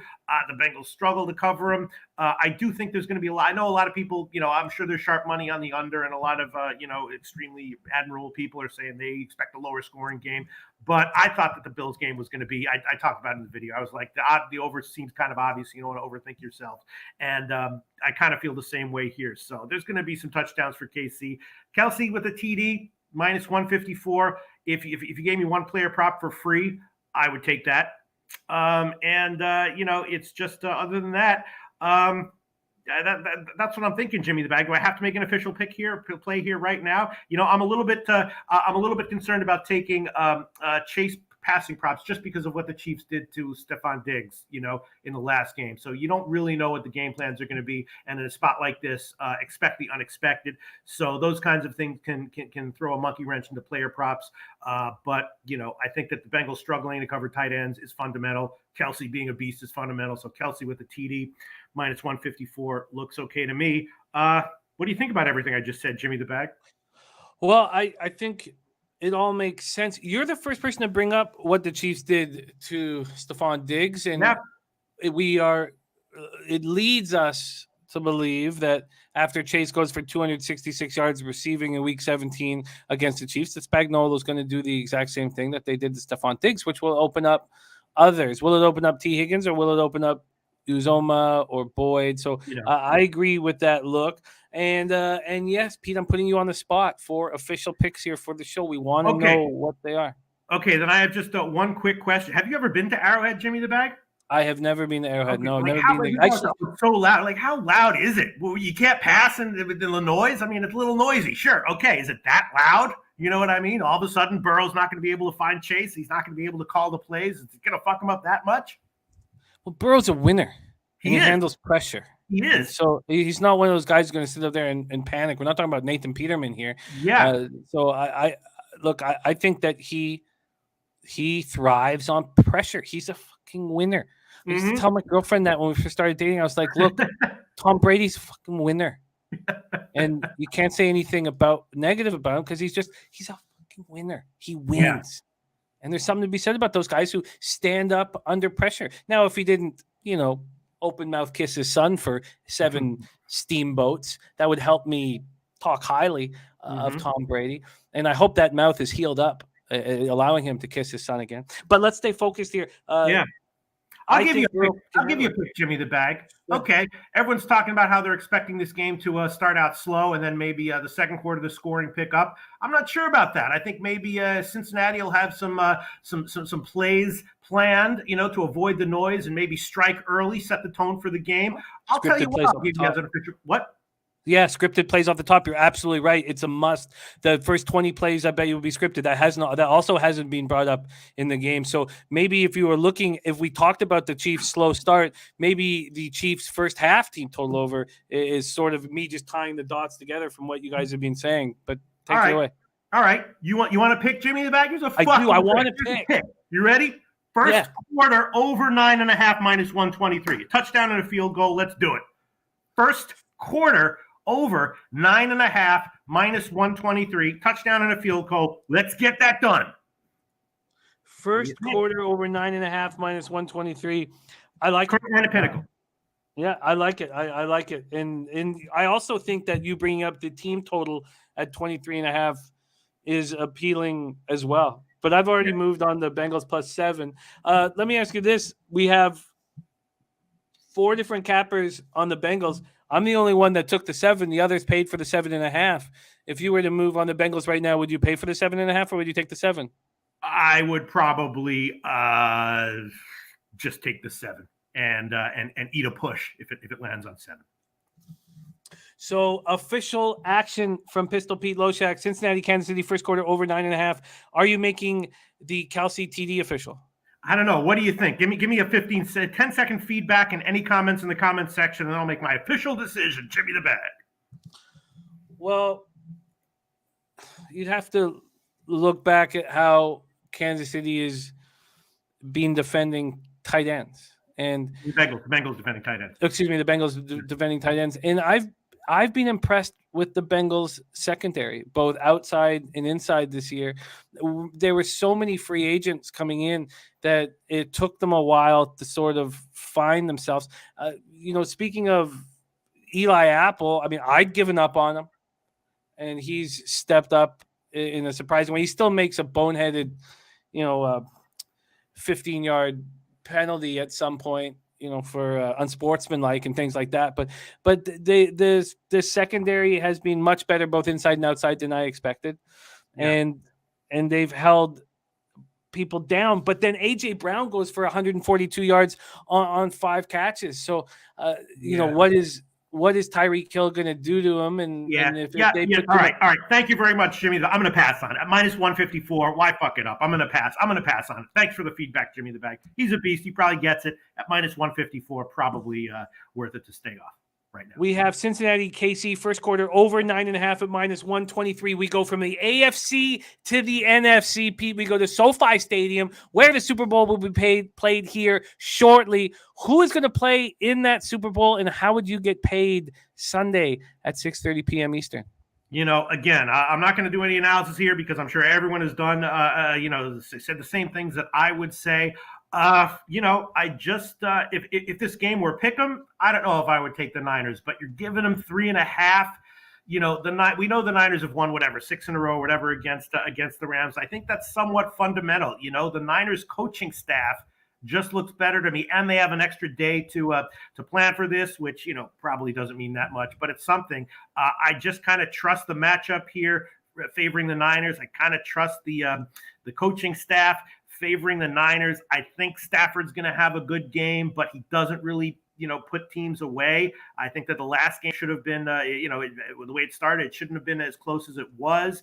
And the Niners looked like they were kind of buried to start the last game. So, they fought back. I just see the Niners as kind of a good character team. The Rams as not a bad character team, but just a team that lets teams back in it. I wish I was getting 7 instead of 3.5. But I definitely, I haven't bet it yet. But if you gave me a free play on the side, no question, I take the Niners at plus 3.5. And it's kind of interesting. I was looking at some of the alternative spreads. If the Niners win, I don't think it's gonna be a close game. Right now at Pinnacle, the Niners to win by 1 to 6 points is plus 430. Niners to win by 7 to 13 points is plus 600. So just to win, the money line on them is like plus 160 or something like that. So maybe if I wanted to have a little fun, I'd take one of those. We know that there's, not necessarily a huge home field edge for the Rams. And in a situation like this, it might be non-existent. So I'm definitely leaning Niners. I haven't seen a Deebo Samuel yards from scrimmage prop here at Pinnacle, but terrible weather last game, and he had sort of a down game last game. I think he's going to have a big game here, so I'd love to take a Deebo Samuel yards from scrimmage over prop. Let me see. Bosa's looking great, and Stafford, even though I like the Niners here, it's just the Rams are going to pass and Stafford will have some success. So I'd probably be leaning Stafford passing yards over 280.5. And again, I'm not going to take this because the juice is too high, but Stafford's going to get his touchdowns too. The Niners are kind of vulnerable in the secondary, and over 1.5 touchdowns minus 244, but he's passed for 2 touchdowns or more in 8 of his last 9 games. So that means that if that's representative, then the fair line should be, whatever, minus 800 or whatever the hell that would be. So, maybe a little bit of value with Stafford to get 2 touchdowns or more at minus 244. Maybe slight value with Stafford passing yards over 280.5. And I would also have a slight lean to the over at 46, despite the fact that the Rams have such a vicious pass rush and the Niners, Bosa's playing great. I think one way or the other, the Niners will put up points, and I think Stafford, he might throw a few interceptions or whatever, but he's going to get his yards and his touchdowns. So I'd be leaning over 46 as well. Definitely leaning Niners plus 3.5. And some of those player props that I mentioned, and it's the most square player prop of the entire weekend, but probably Cup receiving yards over 102.5 at minus 117 has a little value as well. What do you think of everything I said, Jimmy the Bag? I think it all makes sense. You've given us a smorgasbord of opportunities to attack. What of those do you want to make official here for show purposes? I don't know. Just quickly for about 20 seconds, tell me some of the opinions that have jumped out at you that you've heard over the past in this show and maybe over the past week that you think are very interesting as far as the Niners Rams, as far as the player prop is concerned or otherwise. From a player prop standpoint, a Big Ragu just gave the under 280.5 passing yards on Matt Stafford, but he is under the belief that Cam Akers is going to have himself a bounce back spot. Right. The 49ers DVOA against the run over the past 8 weeks of the season was the best in the NFL. Right. But McVay says, or there's an idea that if Henderson comes back, Rams will be using 2 back sets to kind of throw a new wrinkle at the 49ers. I mean, they just don't have a very efficient, game plan, or at least not as slick as some other teams. I mean, I think that's part of the reason why they struggle a bit more than they should, considering their roster. Go ahead, Jim. Yeah, I think McVay panics and gets out coached. I do, especially in the situation against Shanahan. We know how hard it is to beat a team 3 times in the season, but the 49ers seem to be able to open up their playbook. And even hearing McVay talk about the 2 running back set when Henderson hasn't played in 6 weeks, 8 weeks, I worry. I'm like, oh man, they're going to open that up. I think they got to use Cooper Kupp. I think your Cooper Kupp prop makes the most sense. I think that you attack the secondary. I know that Ambry Thomas will be back, but that it seems like where you attack, I wouldn't attack them on the run. So, and you are the first to want the over in this game. Mm-hmm. We have Pavone gave the under, and Big Ragu didn't give the under in this game, but Pavone gave the under. Really, everyone's been giving the under. What are their? No, just Alex. Alex is the only one who's moved on the total in this game, but he moved on the under. Huh? Yeah. All right, maybe I'll give the over as an official play. And Jimmy the Bag, just very quickly, have you seen a number for Deebo Samuel total yards from scrimmage? It wasn't. There's not one. I couldn't find one on FanDuel for some reason, but let me see if I can grab one here. I'll go to rushing and receiving. Nope, No, just Mitchell and Akers right now with rushing and receiving. They have not given out the Debo prop. Okay, yeah, that's something I think he's going to have a big bounce back game here. Not that it's just like last game was a bit of an anomaly. So people are liking the under here. Any last minute comments telling me no, don't take the over, don't take the over. Eric Jones giving us a final score of 24-20 San Francisco. Sebastian A says the Niners defense much better than the Bucs. May give Stafford fits throughout the game. And Terry Walker says it's official. I'm going under in this game. Mike Smith says best defense under. All right, I'll tell you what I'll do.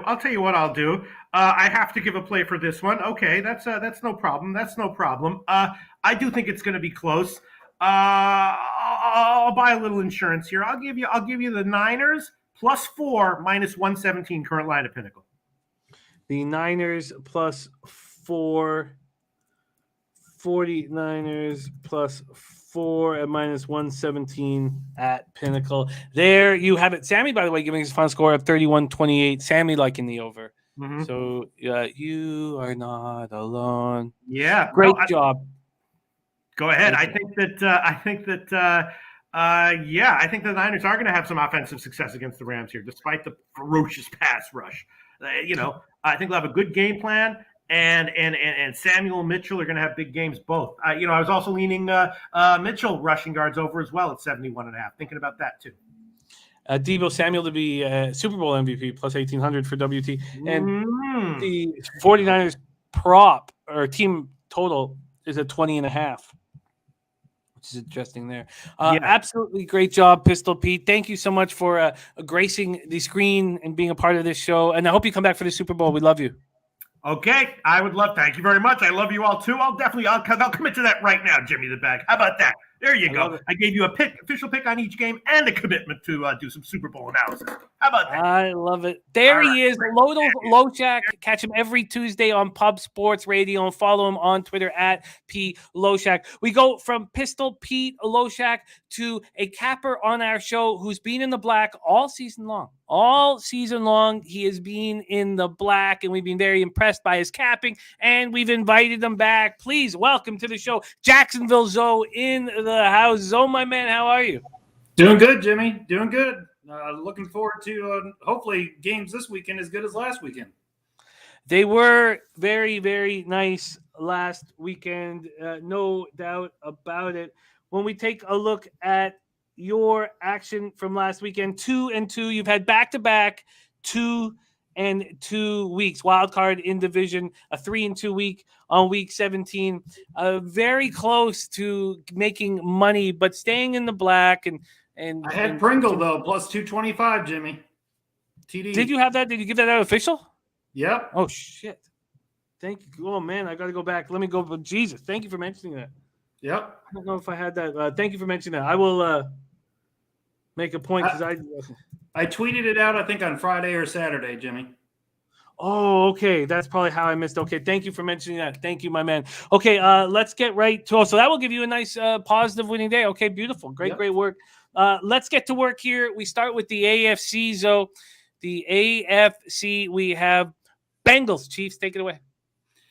Yeah, so I had the Bengals. I think it was week 17 that I was on your show, and I had Bengals. I think they were a 3.5-point underdog, or maybe a 4-point dog at home. If we have 4.5, I think maybe a 4.5. It could have been a 4.5, but the Bengals in that game won a lot of 50-50 balls, Jimmy. It was a lot of Burrow throwing it up to Chase and Higgins, and them winning 50-50 balls. And Kansas City played their typical Kansas City road game, kept it close. It was a great game. But when I look at this, I haven't decided 100% how to attack it yet, Jimmy, because I was looking at the team total for the Chiefs, but the lines I saw were 31.5, and I just don't like 31.5. I was hoping to get a 30.5 or a 30.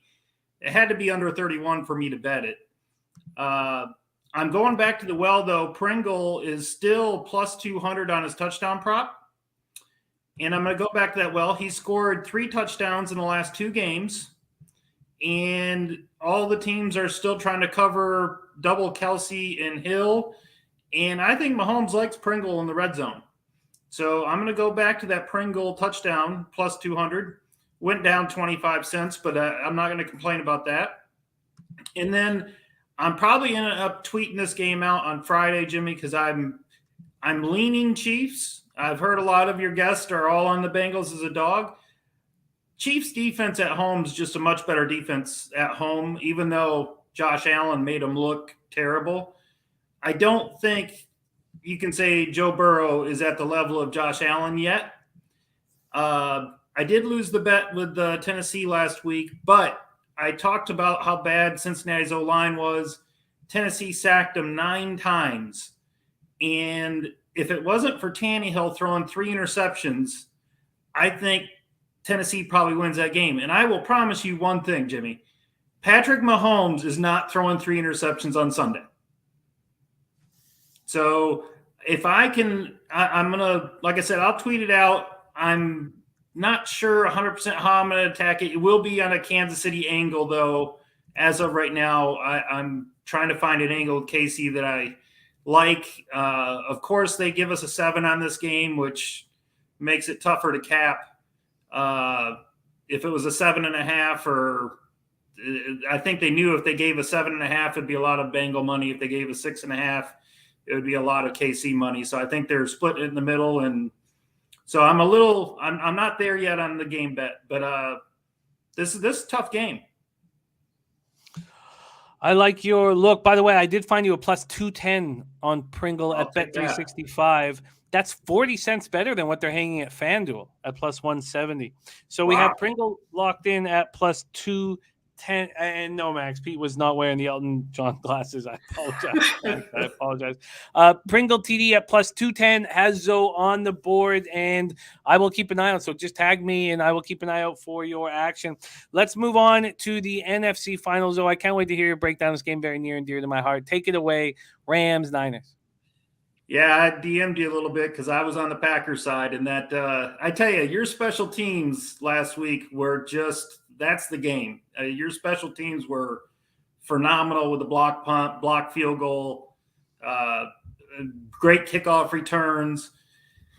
I've been right on this. I've won San Francisco twice this year, betting them against LA, and now it comes around to the time that matters the most.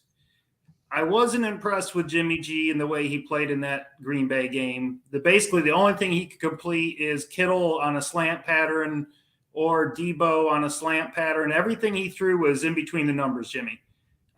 He just could not – he refuses to throw the ball outside. And I look at this, the Rams, which I had, 4 turnovers, just tried to give that game away to Tampa as hard as they could.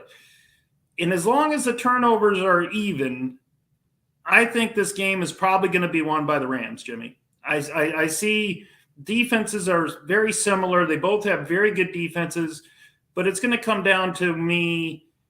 I just trust Stafford, Beckett, OBJ, Kupp.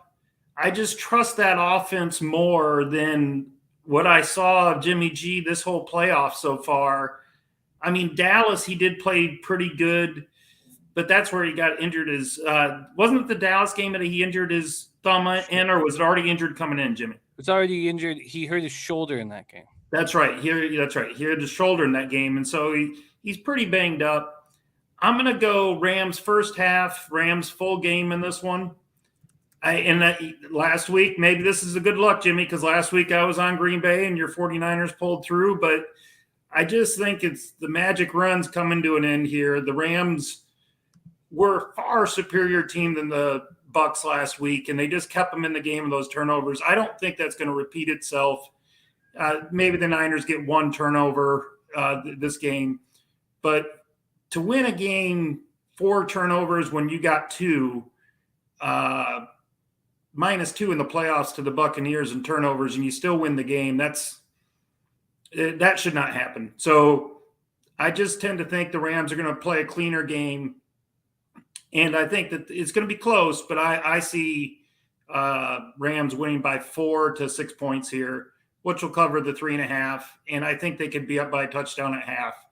So I like the Rams here. I know that you don't like hearing it, but that's the way I see this game going. Now, I'm also going to add on this game, I saw OBJ touchdown prop at plus 150, and I think he scores in this game.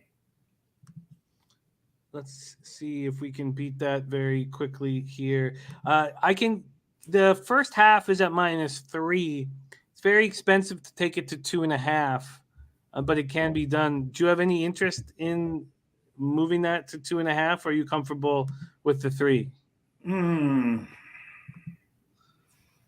let's see what we can get you for Beckham. FanDuel will give it. Yeah, I'm comfortable with the 3 first half. So it's 3 first half, 3.5 full game. It is, yes. Yeah, I'm comfortable with that. Yeah, it's 130 at FanDuel, but 150 at Bet365. So you can get the prop. Yeah, I had OBJ plus 150 on Bovada, so I'll go with the plus 150 for OBJ touchdown.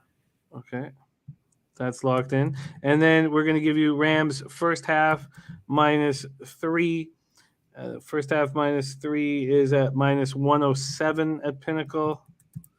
And then the Rams full game.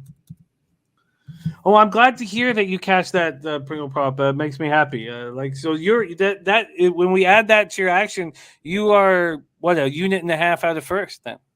Yeah, I don't know where we are in unit size, but I know that I had a winning week because of the Pringle touchdown. And it was kind of scary, Jimmy. I started out 0-2 on Saturday, and then I come back and win the 2 games on Sunday. So it was an interesting weekend for sure. It was a wild, wild, wild weekend. And I forced myself to only bet the 49ers and do nothing else. And it ended up being okay because I would have had the Bucks and the Chiefs, so I would have lost some vig. And so I'm comfortable with well, if you had you would have had the Bucks and you would have lost the vig because you had the Chiefs for the win and then the Bucks. Yeah, I both would have taken them both to cover, so I was fine staying off.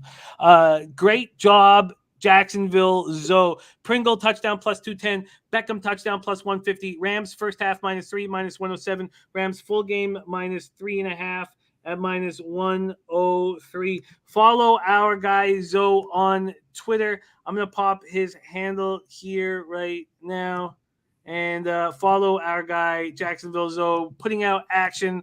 Looking for the greater good, man. Just caring about us getting paid. Thank you so much for your. Oh, and Harold Williams says it's Rams 2.5 on FanDuel first half. How did I? Let me see if I. Oh, I like that. That'd be a shocking off. I could have missed that. Let me just get there right now. First half. And I will be tweeting out a play on that Kansas City Bengals game probably Friday, Jimmy. Yeah, it's 3 cents cheaper than what it would have been at Pinnacle. It's -2.5 and -125.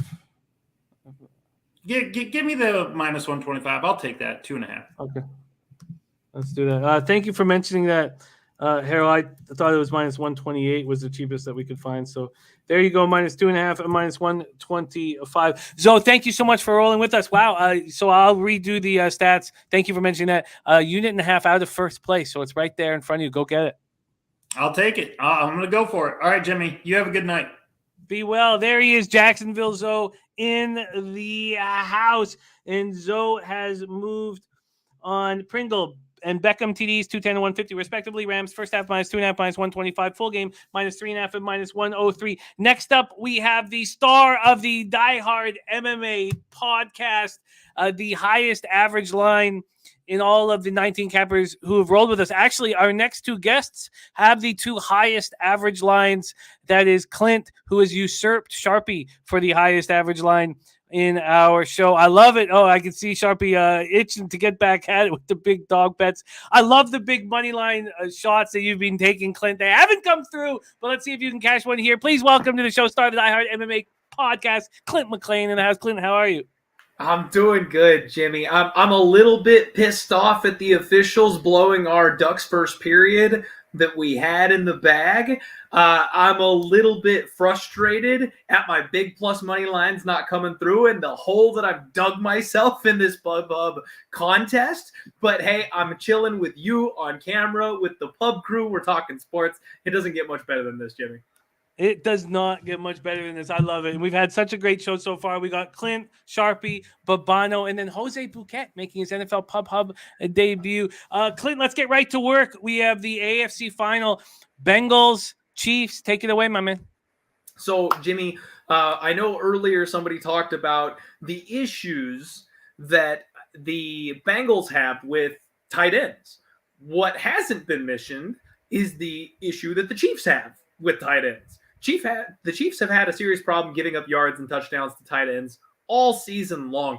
And I think we're going to see something like everybody talked about. They're going to focus on covering the main target, the main threat downfield, shut him down, kind of like they did Diggs. And I think that's going to create a lot of check down opportunities, short attacks for my guy, CJ Uzomah. And if you look at his track record over the last several games, Jimmy, he was not even a factor early on in the season. But if you look at the last run, 8 targets, 6 targets, 6 targets, 7 targets. There's a loner 4 sticking out there, but then it's 6 and 6 again. They are using CJ Uzomah at the end of this season the way that they have not the rest of the year. So right before I jumped on here with you, Jimmy, I got over 34.5 receiving yards for my guy CJ Uzomah. I love that spot. And I see plus 230 for CJ Uzomah to score an anytime touchdown. Those are 2 props that I will take. Well, let's lock you in for them right now. So it's Uzomah over 32.5, was it? 34.5. 34.5 receiving yards. Minus 115. Minus 115. And the second one was? Anytime touchdown plus 230. Ooh, I like that. TD plus 230. You still got some fight in you, Clint. You still got some fight in you. Uzomah is who you are focusing on, and that is the extent of your AFC action. You're going to leave it at the tight end? That's it. That's it, Jimmy. Honestly, it scares me a little bit that all of us are on the Bengals spread. So I'm a little terrified to take it. I saw a 7.5 pop up on BetMGM, so people have got to be hammering the Chiefs. I want to take that 7.5 so badly, Jimmy. The Chiefs don't cover spreads. They haven't all season. They play close. They play tight. And now here we are in the biggest game of the year, and they're hanging a 7.5. It just feels like bait, Jimmy. I don't know. I'm spooked. I don't want to take it because I'm scared it's a trap. Well, it's not everybody anymore. It's myself, Dutch, Pavone, Ragu, and on the other side is Zoe and Bebsy. So it's not, it's not all one-way action. So the people I respect are on the Bengals. I love you, Zoe and Bebsy. I'm kidding.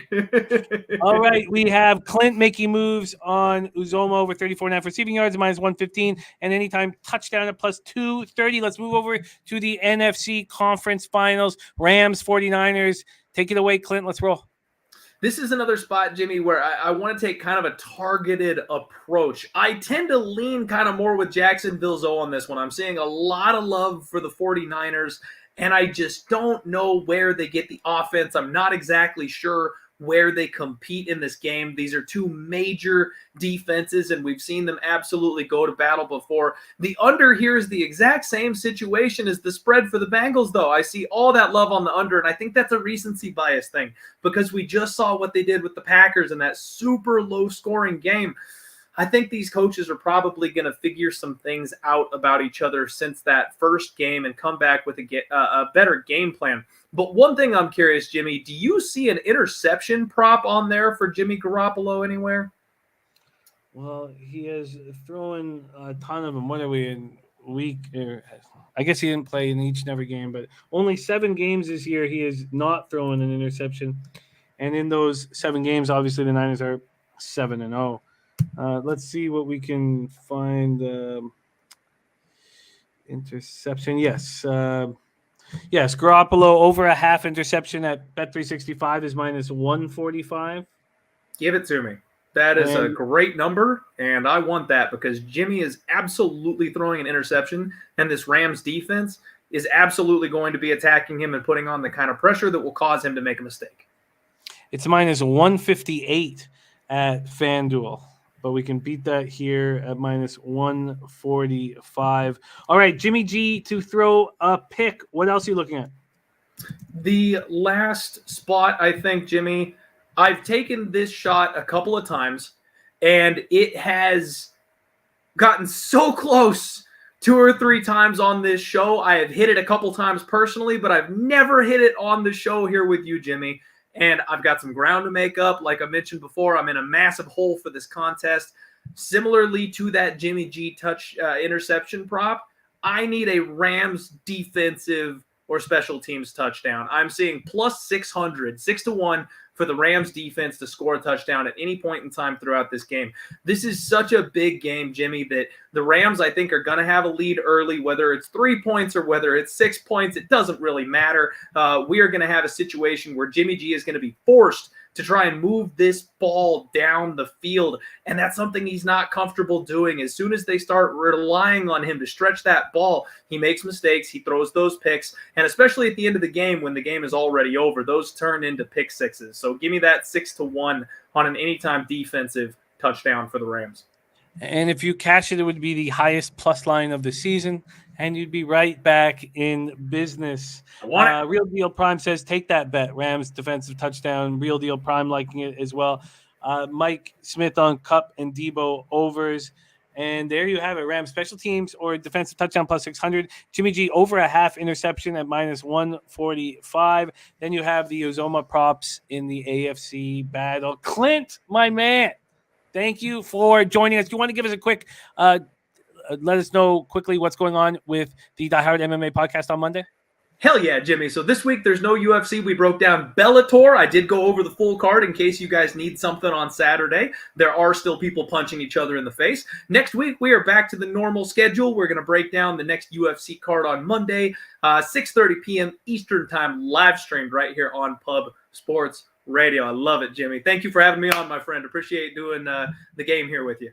Oh, I love it. We'll have you back for the Super Bowl. There he is, Clint, star of the Die Hard MMA podcast. Next up, we have the pride of San Diego, California, a man who I will be hanging out with shortly in San Antonio. And it hasn't been too long since we were in the Santa Anita sunshine together. Can't wait to have him. Can't wait to hang with him. Can't wait to have him back on the show. Please welcome to the show, Sharpie in the house. Sharpie, what's good, baby? Man, it's another day in paradise, man. Just trying to get laid and paid. 2 things best in life. Sounds pretty nice, man. It sounds pretty nice when it's minus 15 outside and I hear pigeons banging on my balcony. It sounds pretty nice, Sharpie.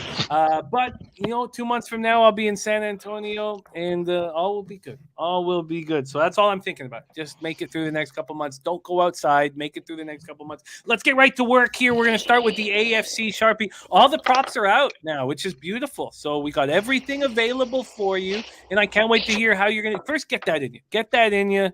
Get that in I'm you. always good, now, bro. I'm always good. Take it away. AFC. All right. I wrote down a bunch of fucking stats, guys, because I always go into it. And at first I thought I wanted, it's Joe Mixon, first of all. We got to be straight on him for me. And at first I thought I wanted his rush yards. Then I thought I wanted his rushing receiving. And I ended up on his receiving yards at 27.5. I can't find his receptions anywhere. So if you could find his receptions, I'll take that. But his receiving yards were at 27.5 minus 115 on Caesars. I'm just going to read you all my stats and then you can deal with what you want. Kansas City's 21st in the rush, allowing 117 yards a game.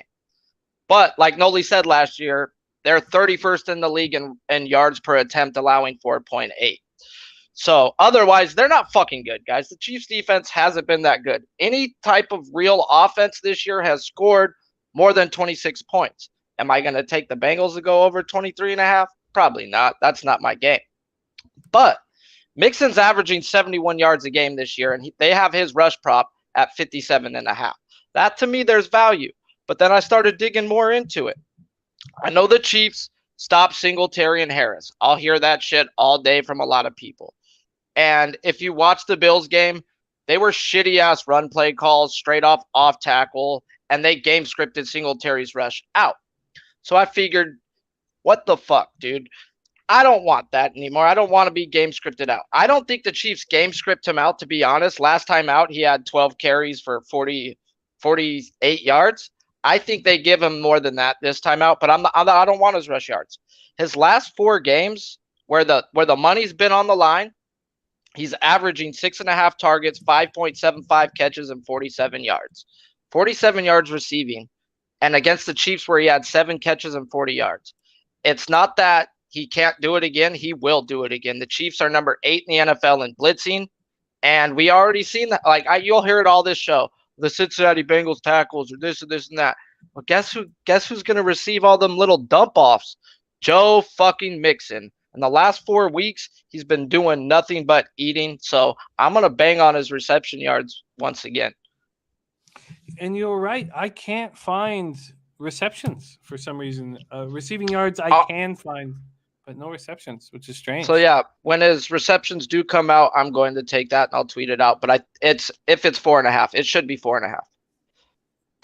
And what did you get the juice with the 27.5 receiving yards? Minus 115. Minus 115. I can find 27.5s, 28.5s, and 29.5s. Mixon over 27.5 receiving yards, and he will be tweeting out the receptions as well when they become available. Anything else you're looking at in the AFC Clash? That's the only thing I wanted to get at, but I loved what Zoe was talking about with Pringle. I think all the other wide receivers are going to eat. I think it's going to be Hardman, Robinson, and Pringle. So all those guys are going to be good plus money. If you wanted to just split it up, chat, that's on you. But I think all 3 of those are going to eat in those. I like it. 27.5 receiving yards, minus 115 for Sharpie. Let's move over to the NFC. Rams, Niners, Battle of California to get to the Super Bowl. Take it away. I hope your Niners win. And I'm not going to be like, this is a show, so let's go bet this to get my balls back. Nah, I'm giving you plays that I bet, and I'm not going to go put $100 fucking on a plus 1,000 that I wanted to give you guys, but I'm not going to fucking bet it. So I'm going to give you the plays that I bet. Debo fucking Samuel, guys. You already know I've been freaking preaching this guy from the roof since November 15th. What was November 15th? Oh, that was the first time they played the Rams. Oh, not just that. That's when Shanahan unleashed the fucking beast in Debo Samuel. That's when he decided, okay, he's going to be my running back now too. So throughout all the way up until the playoffs, he was averaging 7 carries, 7 attempts, 46 yards. And I was preaching to you all, he's going to get more. He's going to get increased more once we get to this playoffs, guys. We're going to get more. He's seen nothing. He's averaged 10 in both games. And once again, hit his rush props again. If you were on it early, if you didn't get on it early enough last week, you got smacked. I'm going to go his rush and receiving over 97.5, minus 114 on FanDuel. I want to bet him every which way, but this to me just seems the perfect way. He's averaging 82.5 yards per game receiving. That's just absurd. And his receiving prop is at 53.5. He's number 1 in the league in yards after catch. We already know Debo's a fucking monster after he gets the ball in his hand. Debo sets rush yards. Like I've been saying, they're going to jump him up. That's why I expect more than 10 this time. And the way to attack the Rams is not up the middle. It's on the edges, guys. So that's where Debo gets most of his handoffs, is banking off the edges. He's going to eat. In the 2 games versus the Rams this year, he's averaging 96 receiving yards, 6.5 carries, and 40 rush yards. We know them carries are going up. We know them rush yards are going up. And it's just too simple. He could hit this legitimately rushing or receiving in my eyes. I love it. Over 97.5 rushing and receiving. What was the juice with that one? That one was minus 114. Minus 114 over 97.5 rushing and receiving for Debo Samuel. Anything else you are looking at, or you just focused? Oh. I've got one more. I got it in this game. I know this is gonna be a weird one, but shout out to the homie G. He brought this to me last week and we were breaking it down. We both bet it, and I'm gonna bet this shit right again. We're gonna go Matt Gay over 1.5 field goals, minus 115 on Bovada. Straight out, he's hit this 14 out of 19 games. He's had 2 or more field goals, 73.5%. I think this is going to be a defensive game. This is like we know this is a divisional game. He's 94% on the year, 32 out of 34. He's been money, guys. So I'm just going to keep riding the fact that Matt Gay kicks field goals. Matt Gay is not gay, guys. Not yet, at least. He's not happy. He's not happy. I'm happy, though. Over 1.5 field goals for Matt Gay. Yeah, that makes sense. I really wanted to play Robbie Gould, and I've been banging on Robbie Gould, and that's who I thought I was going to do my write-up on. Mm-hmm. And Robbie Gould's been nothing but fucking money. If you don't know, you better know. He's 20 for fucking 20 in the playoffs. The fucker hasn't missed ever in his life. I was on him last week, and I'll probably be on him again, but it's just his numbers don't add up, and I like to give numbers. Numbers got to mean something when you're preaching it, but the guy's hit over 2 field goals in 4 straight games. Take that to where you want. Over 1.5 field goals for Matt Gay. What is the juice with that one? Minus 115. Minus 115. So need the 49ers red zone offense to be strong. Jared TG says, yeah, I could see either kick here hitting a couple. Mike Smith looking at the Robbie Gould props as well. There you have it from Sharpie. Back in business, Sharpie. We've missed you here on the show. Please come back and join us for our Super Bowl breakdowns. In fact, I kind of want you to be the star of the props video for the Super Bowl, so let's stay in touch about that. Mixon over 27.5 receiving yards, minus 115, and he's waiting on the receptions.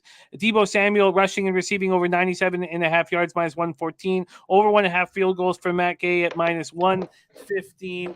Great work, Sharpie. Go get that cash. Any last words for these great cappers supporting the show? Yeah, man, just gamble responsibly, and remember, it's all about lifestyles, baby.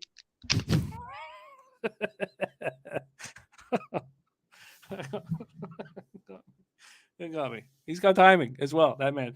We go from Sharpie to the host of our NBA Pub Hub here on Pub Sports Radio every day, Monday through Friday at 4 p.m. The host with the most. Please welcome Pride of Hamilton, Ontario, Ian Cameron, a.k.a. Babano, in the house. Babano, great to see you here on a Wednesday evening. How are you, my man? Yeah, I'm good, Jimmy. NFL Conference Championship Sunday. I know it's been a long show, so let's get right to it. Let's get right to it. AFC, take it away. Cincinnati, Kansas City. Yeah, this is the game I have a much more stronger opinion on. I've got 2 Cincinnati bets here. Apparently, I'm on the side of a lot of people that have been on the Pub Hub show tonight. So I'm on Cincinnati here, first half and full game, split it up half and half. In this one, of course, Cincinnati currently +4 pretty much across the board in the first half in this game, and also the +7 for the full game. The way I see it is I want to be splitting this bet up because I think there's a very real chance Kansas City is maybe not sharp early in the game. We talk about obviously winning the absolute epic that it was on Sunday night against the Buffalo Bills. It was just one of the best, playoff games you'll ever witness. It was physically, mentally, emotionally exhausting. Wonder if that's going to impact the Kansas City squad, particularly early. Slow starts in the playoffs is something we have seen routinely as well from Kansas City in the postseason the last couple of years. I think Cincinnati first half and even the full game I like too, because you look at the first matchup, and yes, Cincinnati won that game, and yes, it was in Cincinnati. But the Bengals offense had matchup edges that Kansas City's defense could not stop. And then you look at what happened to them last week from an injury standpoint in their secondary. Now, Tyrann Mathieu, the Honey Badgers, practiced this week. He's going to play. Rashad Fenton has practiced this week, did not play in the divisional round. He's going to play. Javarius Ward got banged up a little bit last week in the game against the Bills. He looks like, though, he's going to play. They're all going to play. My question is, are they going to be 100% or close to it? And even if they are, they had a hard time matching up that secondary in the first matchup against the 3-headed receiving monster that is Jamar Chase, T. Higgins, Tyler Boyd. It really threw a lot of problems at Kansas City, and I think that could be a situation that they struggle with here. I think Mahomes and the offense, is going to be a difficult challenge for Cincinnati. The Cincinnati offensive line certainly has to improve, but you got to think this coaching staff led by Zach Taylor is going to say, hey, we got away with one. The Titans treated Joe Burrow like a human whoopee cushion in that game. It was one sack after another. I think Burrow also learned a valuable lesson in that game. You can't lose the number of yards with sack yards that he did in that game. You got to get rid of the football. You can't be costing your team great field position and valuable real estate on the field. I think they'll learn their lesson. I think they'll shore up some of their blocking schemes on the offensive line here. And I think we've got a competitive game. And, the betting markets have been slow to really warm up to this Bengals team. And really, they've been undervalued for a while now. They already have the win against Kansas City. A lot of people were discounting them, myself included, against Tennessee last week. And they found a way to win outright as underdogs. Joe Burrow's been terrific as an underdog his whole career with the Bengals. He's had a great ATS record as a dog. So I think we have a competitive game. And then, as Clint mentioned earlier, Kansas City's long-term failure laying more than a field goal. You go back and look. Kansas City's been dreadful ATS, laying more than a field goal the last couple seasons. So I like the dog here, and I'll split it up first half +4, full game +7. I love hearing it. We can give you really low juice as well, really low vig over at Pinnacle. If you're interested in rolling with these two bets, we can get you the first half +4 at -104 and the full game +7 at -105. A question here, and an interesting one from Jared TG says, most cappers I saw last week were on the Titans. So did the Bengals prove something to you, or is it just because it's a +7 and not a 3.5? And I'd love to hear Babano, and I'll just touch on it quickly. But for me, and I wasn't on the Titans last week, although I was interested in them. It went from -3.5 to 4, and I just let go. I did think they were going to win the football game, but I didn't want to take it over 3, and I stayed off. But I think that the 7 is a nice number. And Babano and Clint talking about the Rams playing in a game for the ages and having to come back again a week later. And we know that Burrow is comfortable with loud noise. He talked about that. He's talked about. He keeps on saying that the SEC stadiums he played in were way louder than anything he'll see in an NFL field. So take that for what it's worth. He's a winner. He's a winner, and he now this is a very tough test. But I love the touchdown. I love the 7 points. Even if they're down, I know he's going to be firing away to get back in this football game, and I think they're capable of doing it. Burrow could always show up even if they're down by 10 late. 100% true. So how would you answer that question, quote unquote? So did the Bengals prove something to you, or is it just because it's a 7 and not a 3.5 from Jared TG Babano? Yeah, I've heard that sentiment that Tennessee was horrendous last week, that Tannehill lost them the game. He sucked. He's the reason they lost. If they had another quarterback, they would have won that game, maybe. And look, Cincinnati's offensive line is going to have to play better here than it did last week. I mean, they got away with, I think you look at it, though, from a Cincinnati perspective, what did you give up? 7, 8, 9 sacks in that game, and you still won?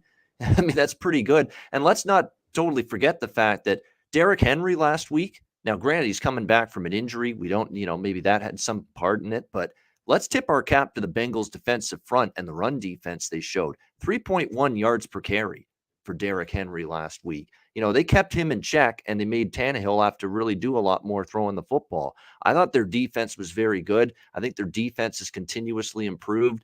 I think we saw in the first meeting there was a shootout back and forth between these two teams. I'm tempted to give the over here in this game as I'm actually going to add that, Jimmy, the total as well. Over 54, because I did bet that, and I was thinking maybe I'll just go with the side here in this game. But I do think it'll be high scoring, this one. I mean, of the two games next Sunday, I think this is the one that you're going to see some points in between these two teams. So I do like this over the total with the Bengals and the Chiefs. I'll go with that as well. And like I said, I think too many people are saying that was bad Tennessee and not good Cincinnati last week. I saw a good defense. I saw them stop the run. I saw a team that overcame 9 sacks and won a game, and they put drives together when they had to. And the thing we've got to also recognize with Cincinnati, and this is another thing where you're getting 7 with them in the full game, 4 in the first half. They don't have to drive down the field very far to put points on the board. Why? Because they've got this lights out rookie kicker and Evan McPherson. You just get that ball inside the 40-yard line, you pretty much got an automatic 3 points waiting for you. That's how good he is. This guy doesn't miss from 50 plus. He's got ice water running through his veins. They, like I say, get inside the 40. They got points on the board with that kicker. He's just not missing anything right now. Something to keep in mind as well. Jimmy's muted. There you go. Thank you. Sorry, it is witching hour is over here, but still, there's a little bit of issues with the kids. Babano, well put. I think that was really well put. And this is from Dennis Garcia. Says, I was on Cincinnati last week because Tennessee were frauds. Everyone knew this. I might be on Cincinnati this week because getting a touchdown with elite quarterback seems appealing, though. Unlike Tennessee, KC is real. So I like that. Well put. Let's keep rolling. That was the AFC from Babano. Bengals first half +4 -104. Bengals for full game +7 -105. And Cincinnati, Kansas City over 54 -111. I will see if I can find lower vig, but that's at Pinnacle right now. Let's move on into the NFC conference finals. SoFi Stadium. It's wonderful that I had the pleasure of being there about a month ago for Oregon State, Utah State. My family was sick during that trip, and I ended up not going to the Broncos Chargers game, which in the end didn't hurt me as much as I thought it would, and had to be with the family. It was they were sick, but I did end up getting to take them out to Santa Anita and see Guillermo that day. So that was okay. So I still got a little glory, but it's so nice that I got to be in SoFi so I can imagine what it's going to be like for the conference finals, and I can imagine what it's going to be like for the Super Bowl. How are you getting paid here? Sunday, 6:30 p.m. Babano, take it away. So I like the Rams here in this game, but and look, I understand the history, right? Sean McVay versus Kyle Shanahan, and it's 6-0 straight up, 5-1 against the spread for the 49ers. Since those two head coaches have taken over these respective teams, it's been all 49ers. I just look back at San Francisco here, especially last week against Green Bay. They put that kind of offensive performance on the board again, like they did last week against Green Bay. They're not winning this football game. They're just not going to do it. They've got to be able to move the ball at least a little bit. The ground game with Deebo Samuel and Elijah Mitchell last week was all right. They moved the ball a little bit. They're going to be tough to move the ball on the ground against the Rams. Rams have been pretty good lately against the run, which has impressed me. It's probably going to put a lot more on Jimmy Garoppolo. This is a rare instance where, and initially it's funny, early in the week, I'm like 3.5. Don't you have to take San Francisco?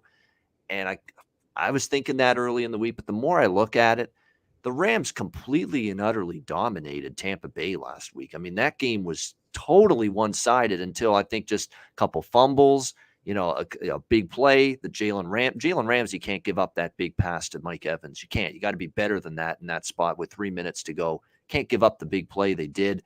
And then, of course, the Cam Akers fumble, which gave the Bucs the ball back to tie it up. And then, of course, the big play to Kupp to set up the Rams' game-winning field goal. But the Rams dominated that. Now, the blown leads are becoming an issue because they did this to San Francisco in the regular season finale, and they did it against Tampa Bay last week.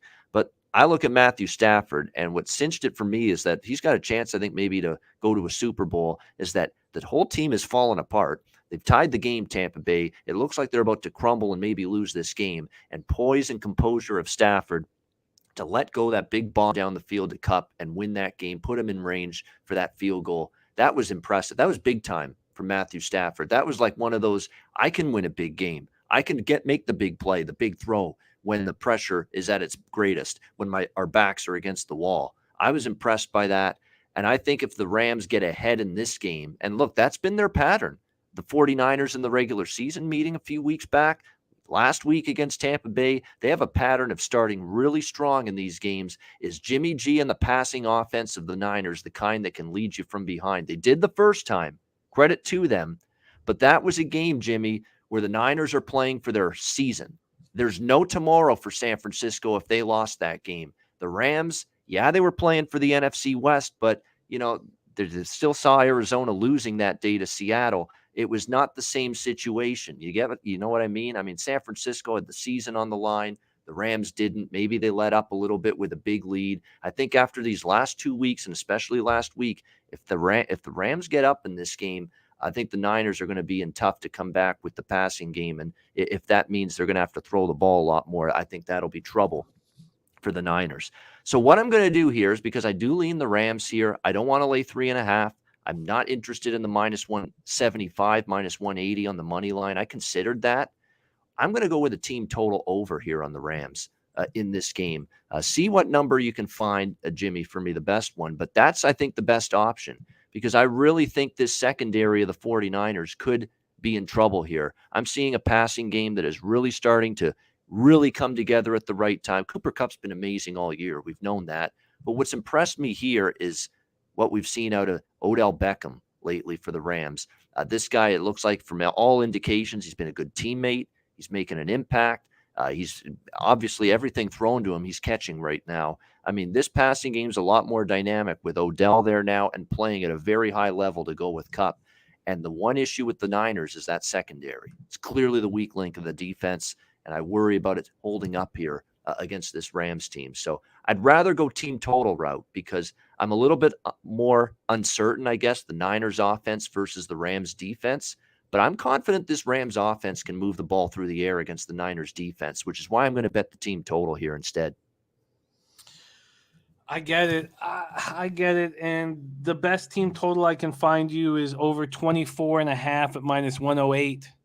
That's at FanDuel. Interestingly enough, Pinnacle's moved it to 25.5 at +104.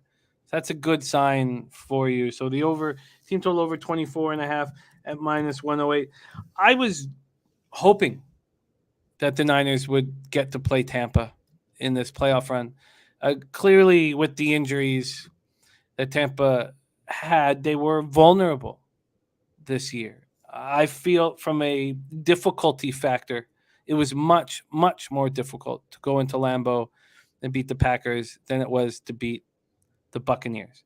Now, they really were dominating that game, and it was 27-3. And if Akers had got that touchdown and not fumbled at the end of the first half, it could have been worse. And I know it wasn't 27-3 at the half; it was 20-3. And then, but I mean, that game could have been over and probably should have been over. And the fact that they let the Bucs back in it, I don't know exactly what to do. I don't think the Bucs were as formidable. We all know they weren't close to as formidable as they were last year. And it's very difficult to beat a team 3 straight times in a season, 7 straight times overall. But Joe Joyner said that he thinks that the Niners are in the Rams' heads, and that is possible. And Shanahan seems to outcoach McVay, and a lot of it's coin flippy right now. But the sharps that I know of are quite confident on the Rams, and I've got my own bullshit because I'm a big 49ers fan, and I got this 30-1 and 61. I know you got the big futures, and early in the week, Jimmy, I'm thinking, how do I not take the points? That was the first thought, the very first thought, because it was 4 when I saw that line open. I'm thinking I got to take 4 with San Francisco here. And then you start thinking, you sit on it for a few days, you start thinking about it more, you start, looking back on what we saw last week, what we saw a couple weeks ago, Niners versus Rams head-to-head, the situation that, the Niners came back and won, but they were playing with their season on the line. They had to win that game just to get in the playoffs. The Rams didn't. And all those factors and what I'm seeing from the passing game and knowing the one weak link in San Fran's defense is the secondary. And I ended up turning a little bit as we've gotten later in the week here toward the Rams side. But I don't want to lay any points in this game. It's why I feel safer with the team total. I could see this being 27-24 San Francisco. Rams. 27-24. So if I can cash the team total, if that's the final score, but if you lay the 3.5, you're gonna fall short. I could see something like that happening. We see teams get on runs and see teams become, teams of destiny, and it's hard not to think that this Niners team is not one right now. It's hard for me, and when I look at quotes. I think, God, they know they can win these football games, and they expect to win these football games. And when Jimmy Ward, after blowing the coverage, blocks that field goal, when that happens and they run into the locker room down 7, you know that, they're going to win this football game. I mean, you don't know, but I was like, when they were running into the locker room, I was like, oh, shit. That block was so huge. This is what Jimmy said. And we watched the Buccaneers win 3 straight on the road last year. This is what Jimmy said. He said, it's dangerous, man. When a team gets hot, it's dangerous. So we've just got to keep this thing going, focus on next week now and keep this thing rolling. They think they're going to win because they've done it 3 straight weeks in very difficult situations. And that gives defense, Jimmy, I want to give the Niners defense their due. What they did last week was outstanding. Everyone says Aaron Rodgers choked. Aaron Rodgers, sucked in a big game, didn't do anything. How about the Niners made him not do anything? That's the way I kind of look at it. I thought they played terrific. They got pressure. They took away. They blanketed Devontae Adams. And going into the week, Jimmy, Nick Bosa, there was worries about his health, and Jordan Willis and Fred Warner, the great linebacker, and Ambry Thomas, who I think's been a bright light in their secondary. Remember, he picked off Stafford. That's what sealed the win for San Francisco in overtime to get them in the playoffs. Ambry Thomas made that play. I mean, they were worried about whether these guys would play last week against Green Bay. They all did, and they all played well. And then you've put in Armstead and Jaquiski Tart, Dre Greenlaw. I mean, I could go on and on. Mosley. Go on and on, Jimmy. The Niners defense is playing their best at the right time. But are they ready for this passing game? The secondary is the one area of concern. Pass rush has got to be there. For the linebacking core led by Warner.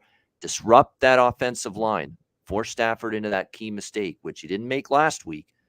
Good on Stafford, but we know when he's flushed and flustered and flushed out of the pocket and pressured, sometimes you get him off his spot. It's when he can make that mistake. Remember, this was a guy that threw 10 interceptions in the final 4 regular season games. Matt Stafford. Can they turn him into that Stafford on Sunday? We'll see.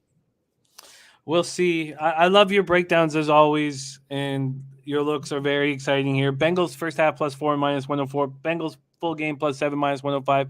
Cincy, Kansas City over 54 -111. Rams team total over 24.5 at -108.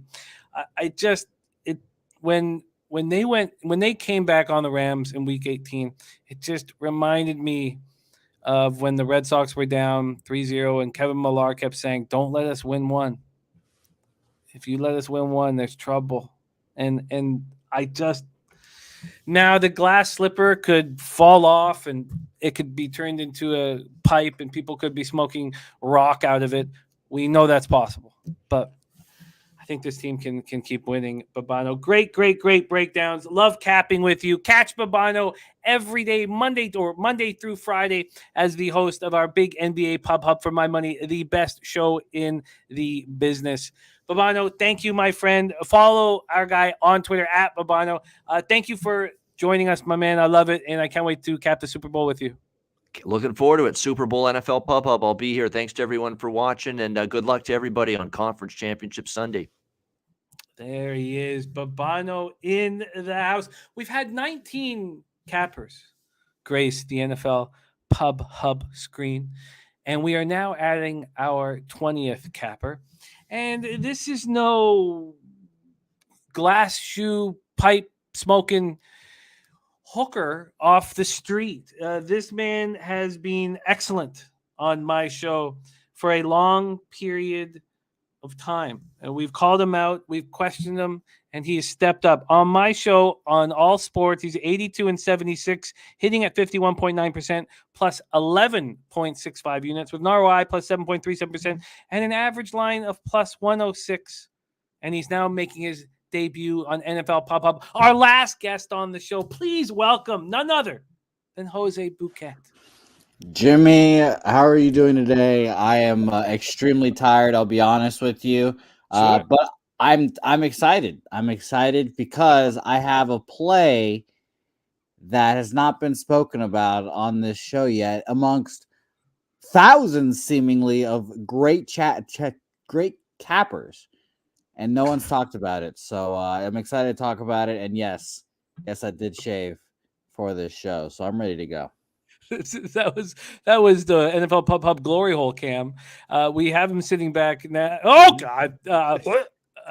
There he is, growing his mustache back, and that's where it all turned around for Jose. He was struggling. He grew out the mustache. His girlfriend hated it. His family probably too. But he was not allowed to shave that mustache unless he was a winning capper on the show, and he became one. Here we go. Just one look for you. No. Okay. Well, okay, I've got a couple. I mean, obviously, we'll start the AFC, obviously, because that's what we've been doing all night. And I'm going to take the Bengals because everyone's been doing it. I'm on the Bengals. You're on the Bengals. I think literally everyone that's been on the show has been on the Bengals. I think 7's too many points. I think it's going to be a fun game, a close game. Ian said backdoor Joe Burrow. I like that. I don't think he likes that. I don't think he likes that. By the way, I think I'd argue that Joe Burrow's a backdoor kind of guy. I think he would take offense. He's a winner. We'll see. He is a winner. He is a winner, but I'm sure he likes the backdoor as well. But I think it's going to be a good game, fun game, close game. So give me the 7 points. No problem there. I have I shouldn't say I said shout out to Bill Simmons, playoff manifesto of gambling. Take a dog. If you can't take the dog unless you think the dog's going to win. I think the Bengals definitely could win. But the play that no one's talked about is in this game. And what did we see last week that was so just shocking? We saw a fourth quarter that absolutely blew our minds. They scored like 40 points in the fourth quarter, like 2 minutes, Jim. The over-under in the fourth quarter is 14.5 points. Give me the over 14.5 in the fourth quarter. I think it's going to be a fun fourth quarter. I actually, Jim, I was so confident in my my NFL capping this week. I told you on Tuesday, Jim, should I give out my NFL picks on the show today? And you're like, no, wait for the NFL Pub Hub. And that's where my heart grew about 3 sizes. And I saw this line. It was at 13.5, 13. Now it's up to 14.5 on Bovada. Oh, I'm still taking it, Jim. I know you have a rule about taking ass end of lines and such, but I think that honestly it just makes me feel a little bit better because I think that these teams will go out firing in this fourth quarter. They'll want to play for everything. If the Bengals are down, they'll come out firing. I just like a high-scoring fourth quarter in this game. Kansas City, Cincinnati, fourth quarter, over 14.5. What is the juice associated with that? Let me double check for you. I believe it was just a staggered or regular minus 110, but let me double check for you. But yeah, no, I think that's weird, Jim. If you bet a lot of fourth quarter team totals in your life, minus 110, 14.5. So minus 110.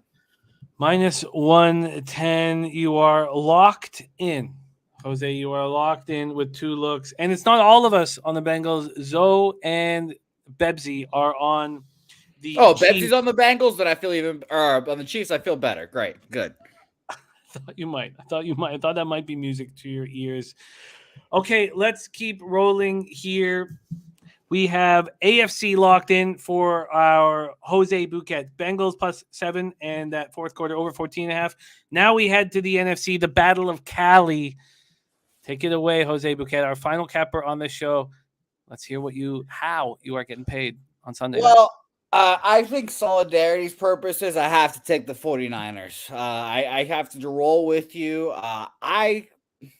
Jimmy G takes a lot of shit, huh?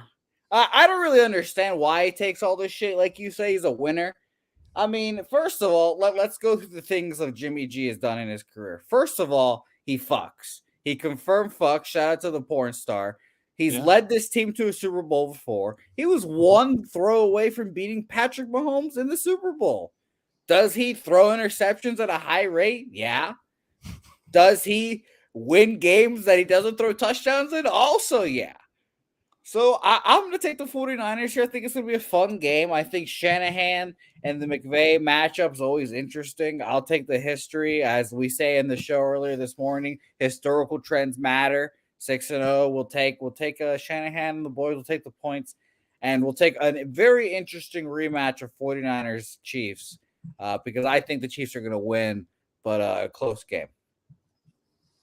Yes, I get it. And the Chiefs to win the Super Bowl plus 120, after the teams were chosen at Bet365. And, I thought, well, I guess, if I do think the 49ers are going to win, it would be a nice hedge. And then I thought, what happens if the 49ers lose? And then I'm sitting here with this Chiefs Super Bowl prop at plus 120. And, the Rams, if the Rams get to play in SoFi again, they could be dangerous.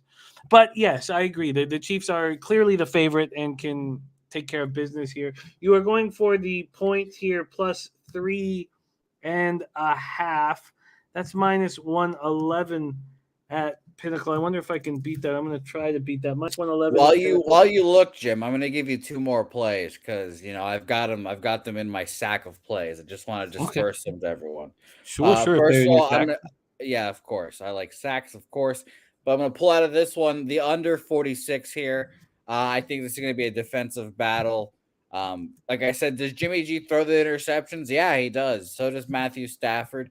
Give me the under 46 in this game, defensive battle. And Jim, we talk about this a lot, and you've told me about the notoriously low ROI of this bet across the season, except for one man. Shout out to Clint.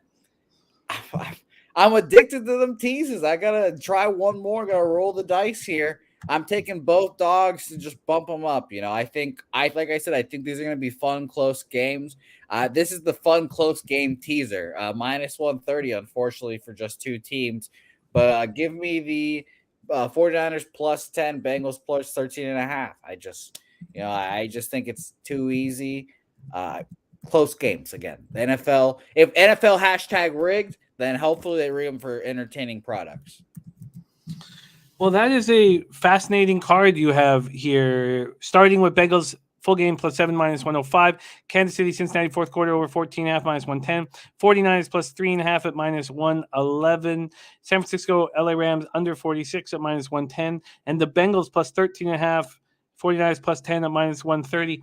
And you have put yourself, if you sweep the board and our man Ragu does not have a winning week, you could win the NFL pop-up contest in 1 week. That's what could happen. I was saying you could do that. Well, that would make everyone sick, Jimmy. I think I would be hated even more if I just came in with my fucking shitty mustache giving out winners. Don't you say that about your mustache. You're right. Only don't you talk ill of that mustache. Well, the mustache makes you more of a man. It's not going to be here tomorrow, unfortunately. You better not shave that mustache. Well, Jim, unfortunately, I'm a winning capper, up double-digit units winning capper, so I get to do what I want. And Jim, on my show, not on this show. If you shave that mustache, no Super Bowl shows for you. Oh God! Well, I have to win first, so let's see how I do. By the way, Jim, it also offended me that you haven't mentioned. I'm wearing a Hall of Famers jersey right now, so I'm never gonna fail. I watched Poppy take that phone call and do the big yes and get the hugs. It was fun to watch. It looked like all my Dominican cousins there are having a lot of good times. I won't hear that steroid talk. I will block you from this chat if someone says steroids with Poppy, you motherfuckers. But hey, we're gonna have a winning week. How about it, huh? I love it. Thank you for rolling with us. Jose Bouquet making his NFL Pub debut, which brings us to 20 cappers have graced this show. Great stuff, Jose. Thank you, my man. And look forward to capping again with you mañana. So excellent stuff. Ooh, Españoli. I'm getting it back going. So when I go to San Antonio, that's what you need it in San Antonio. You got to order in Spanish here, Jim. Come on. You know what it is. All I can say is "Lo siento, mi español no bueno." That's all I can say. I learned that in my years in Costa Rica. I would say it so well, people didn't believe me. Okay, let's review all action on NFL Pub Hub. Thank you guys so much for rolling with us. Here we go. Dutch Boy Fresh, Bengals plus 7.5 minus 120. Bengals first half plus 4. What was that plus 4? What did we end up getting with the Bengals plus 4? It wasn't expensive. I got to give them the juice there. Burrow over 285.5 passing yards for Dutchie. Rams first half minus 2.5, and that completes Dutchie's card. Bebsy came in, give us Chiefs first half minus 4, minus 108. Chiefs full game minus 7, minus 106. And that was it. Stayed off the NFC game. Pavone came on, gave us Bengals plus 7.5 at minus 123. 49ers plus 3.5, minus 108. Rams, San Francisco under 46 at minus 110. We have 3 cappers on that under. Big Ragu joined us, gave us Cincinnati plus 7.5, minus 123. Cincinnati, KC under 54.5, minus 110. Cam Akers over 57.5 rush yards, minus 114. Matt Stafford under 280.5 pass yards, at minus 110. And the 49ers plus 3.5. Pistol Pete Lodels Loshak came in, and he gave us Cincinnati, KC first quarter over 9.5, minus 123. And the 49ers plus 4 paid the cost to be the boss, cost him minus 117 to get that 4. Jacksonville Zoe joined us, gave us the Pringle touchdown at plus 210. Beckham touchdown at plus 150. Rams first half minus 2.5 at minus 125. Paid the cost there. And the Rams full game minus 3.5, minus 103. Clint gave us Uzoma over 34.5 receiving yards and anytime touchdown plus 230. Jimmy G over a half interception at minus 145. And a Rams special team defensive TD at plus 600. Sharpie gave us Mixon over 27.5 receiving yards, and he will give us the receptions once it's available. Deebo Samuel rushing and receiving over 97.5 yards at -114, and over 1.5 field goals from Matt Gay at -115. Babano, Bengals first half +4, Bengals full game +7, Kansas City, Cincinnati over 54, Rams team total over 24.5, and Jose Bouquet's mustache gave us Bengals full game +7, KC Cincinnati fourth quarter over 14.5, 49ers +3.5, San Francisco LA Rams under 46 -110, and a teaser with the Bengals +13.5 and 49ers +10. There it is right there. You keep that shit on your face. You keep it on your face or I lose my shit. How about that? I lose my shit. Thank you guys so much for rolling with us. That was the conference final NFL Pub Hub with 10 cappers. Sammy Calmer, Chris Brady, Terry Walker, Dennis Garcia, Jacksonville Zoe still rolling with us. Daily dose of kale thinks Jose is sauced. Chris Brady says, Jimmy, your dad, Jose said no saving the stash. And he's right. Mike Smith, Eric Jones, Harold Williams, Terry Walker, Real Deal Prime, Rocky Meniketti. Thank you guys so much. Danny Lopez, the Big Ragu says Stank Stash. He's calling it. Jacksonville says Jose's mouth with no eyes. Thank you guys so much for rolling with us. Let's have ourselves a big conference week after all these bets we've made. I'm 110-99 at 52.6% plus 1.55 units ROI, 0.74%. Average line -110. It's a pretty meaty fucking ochre.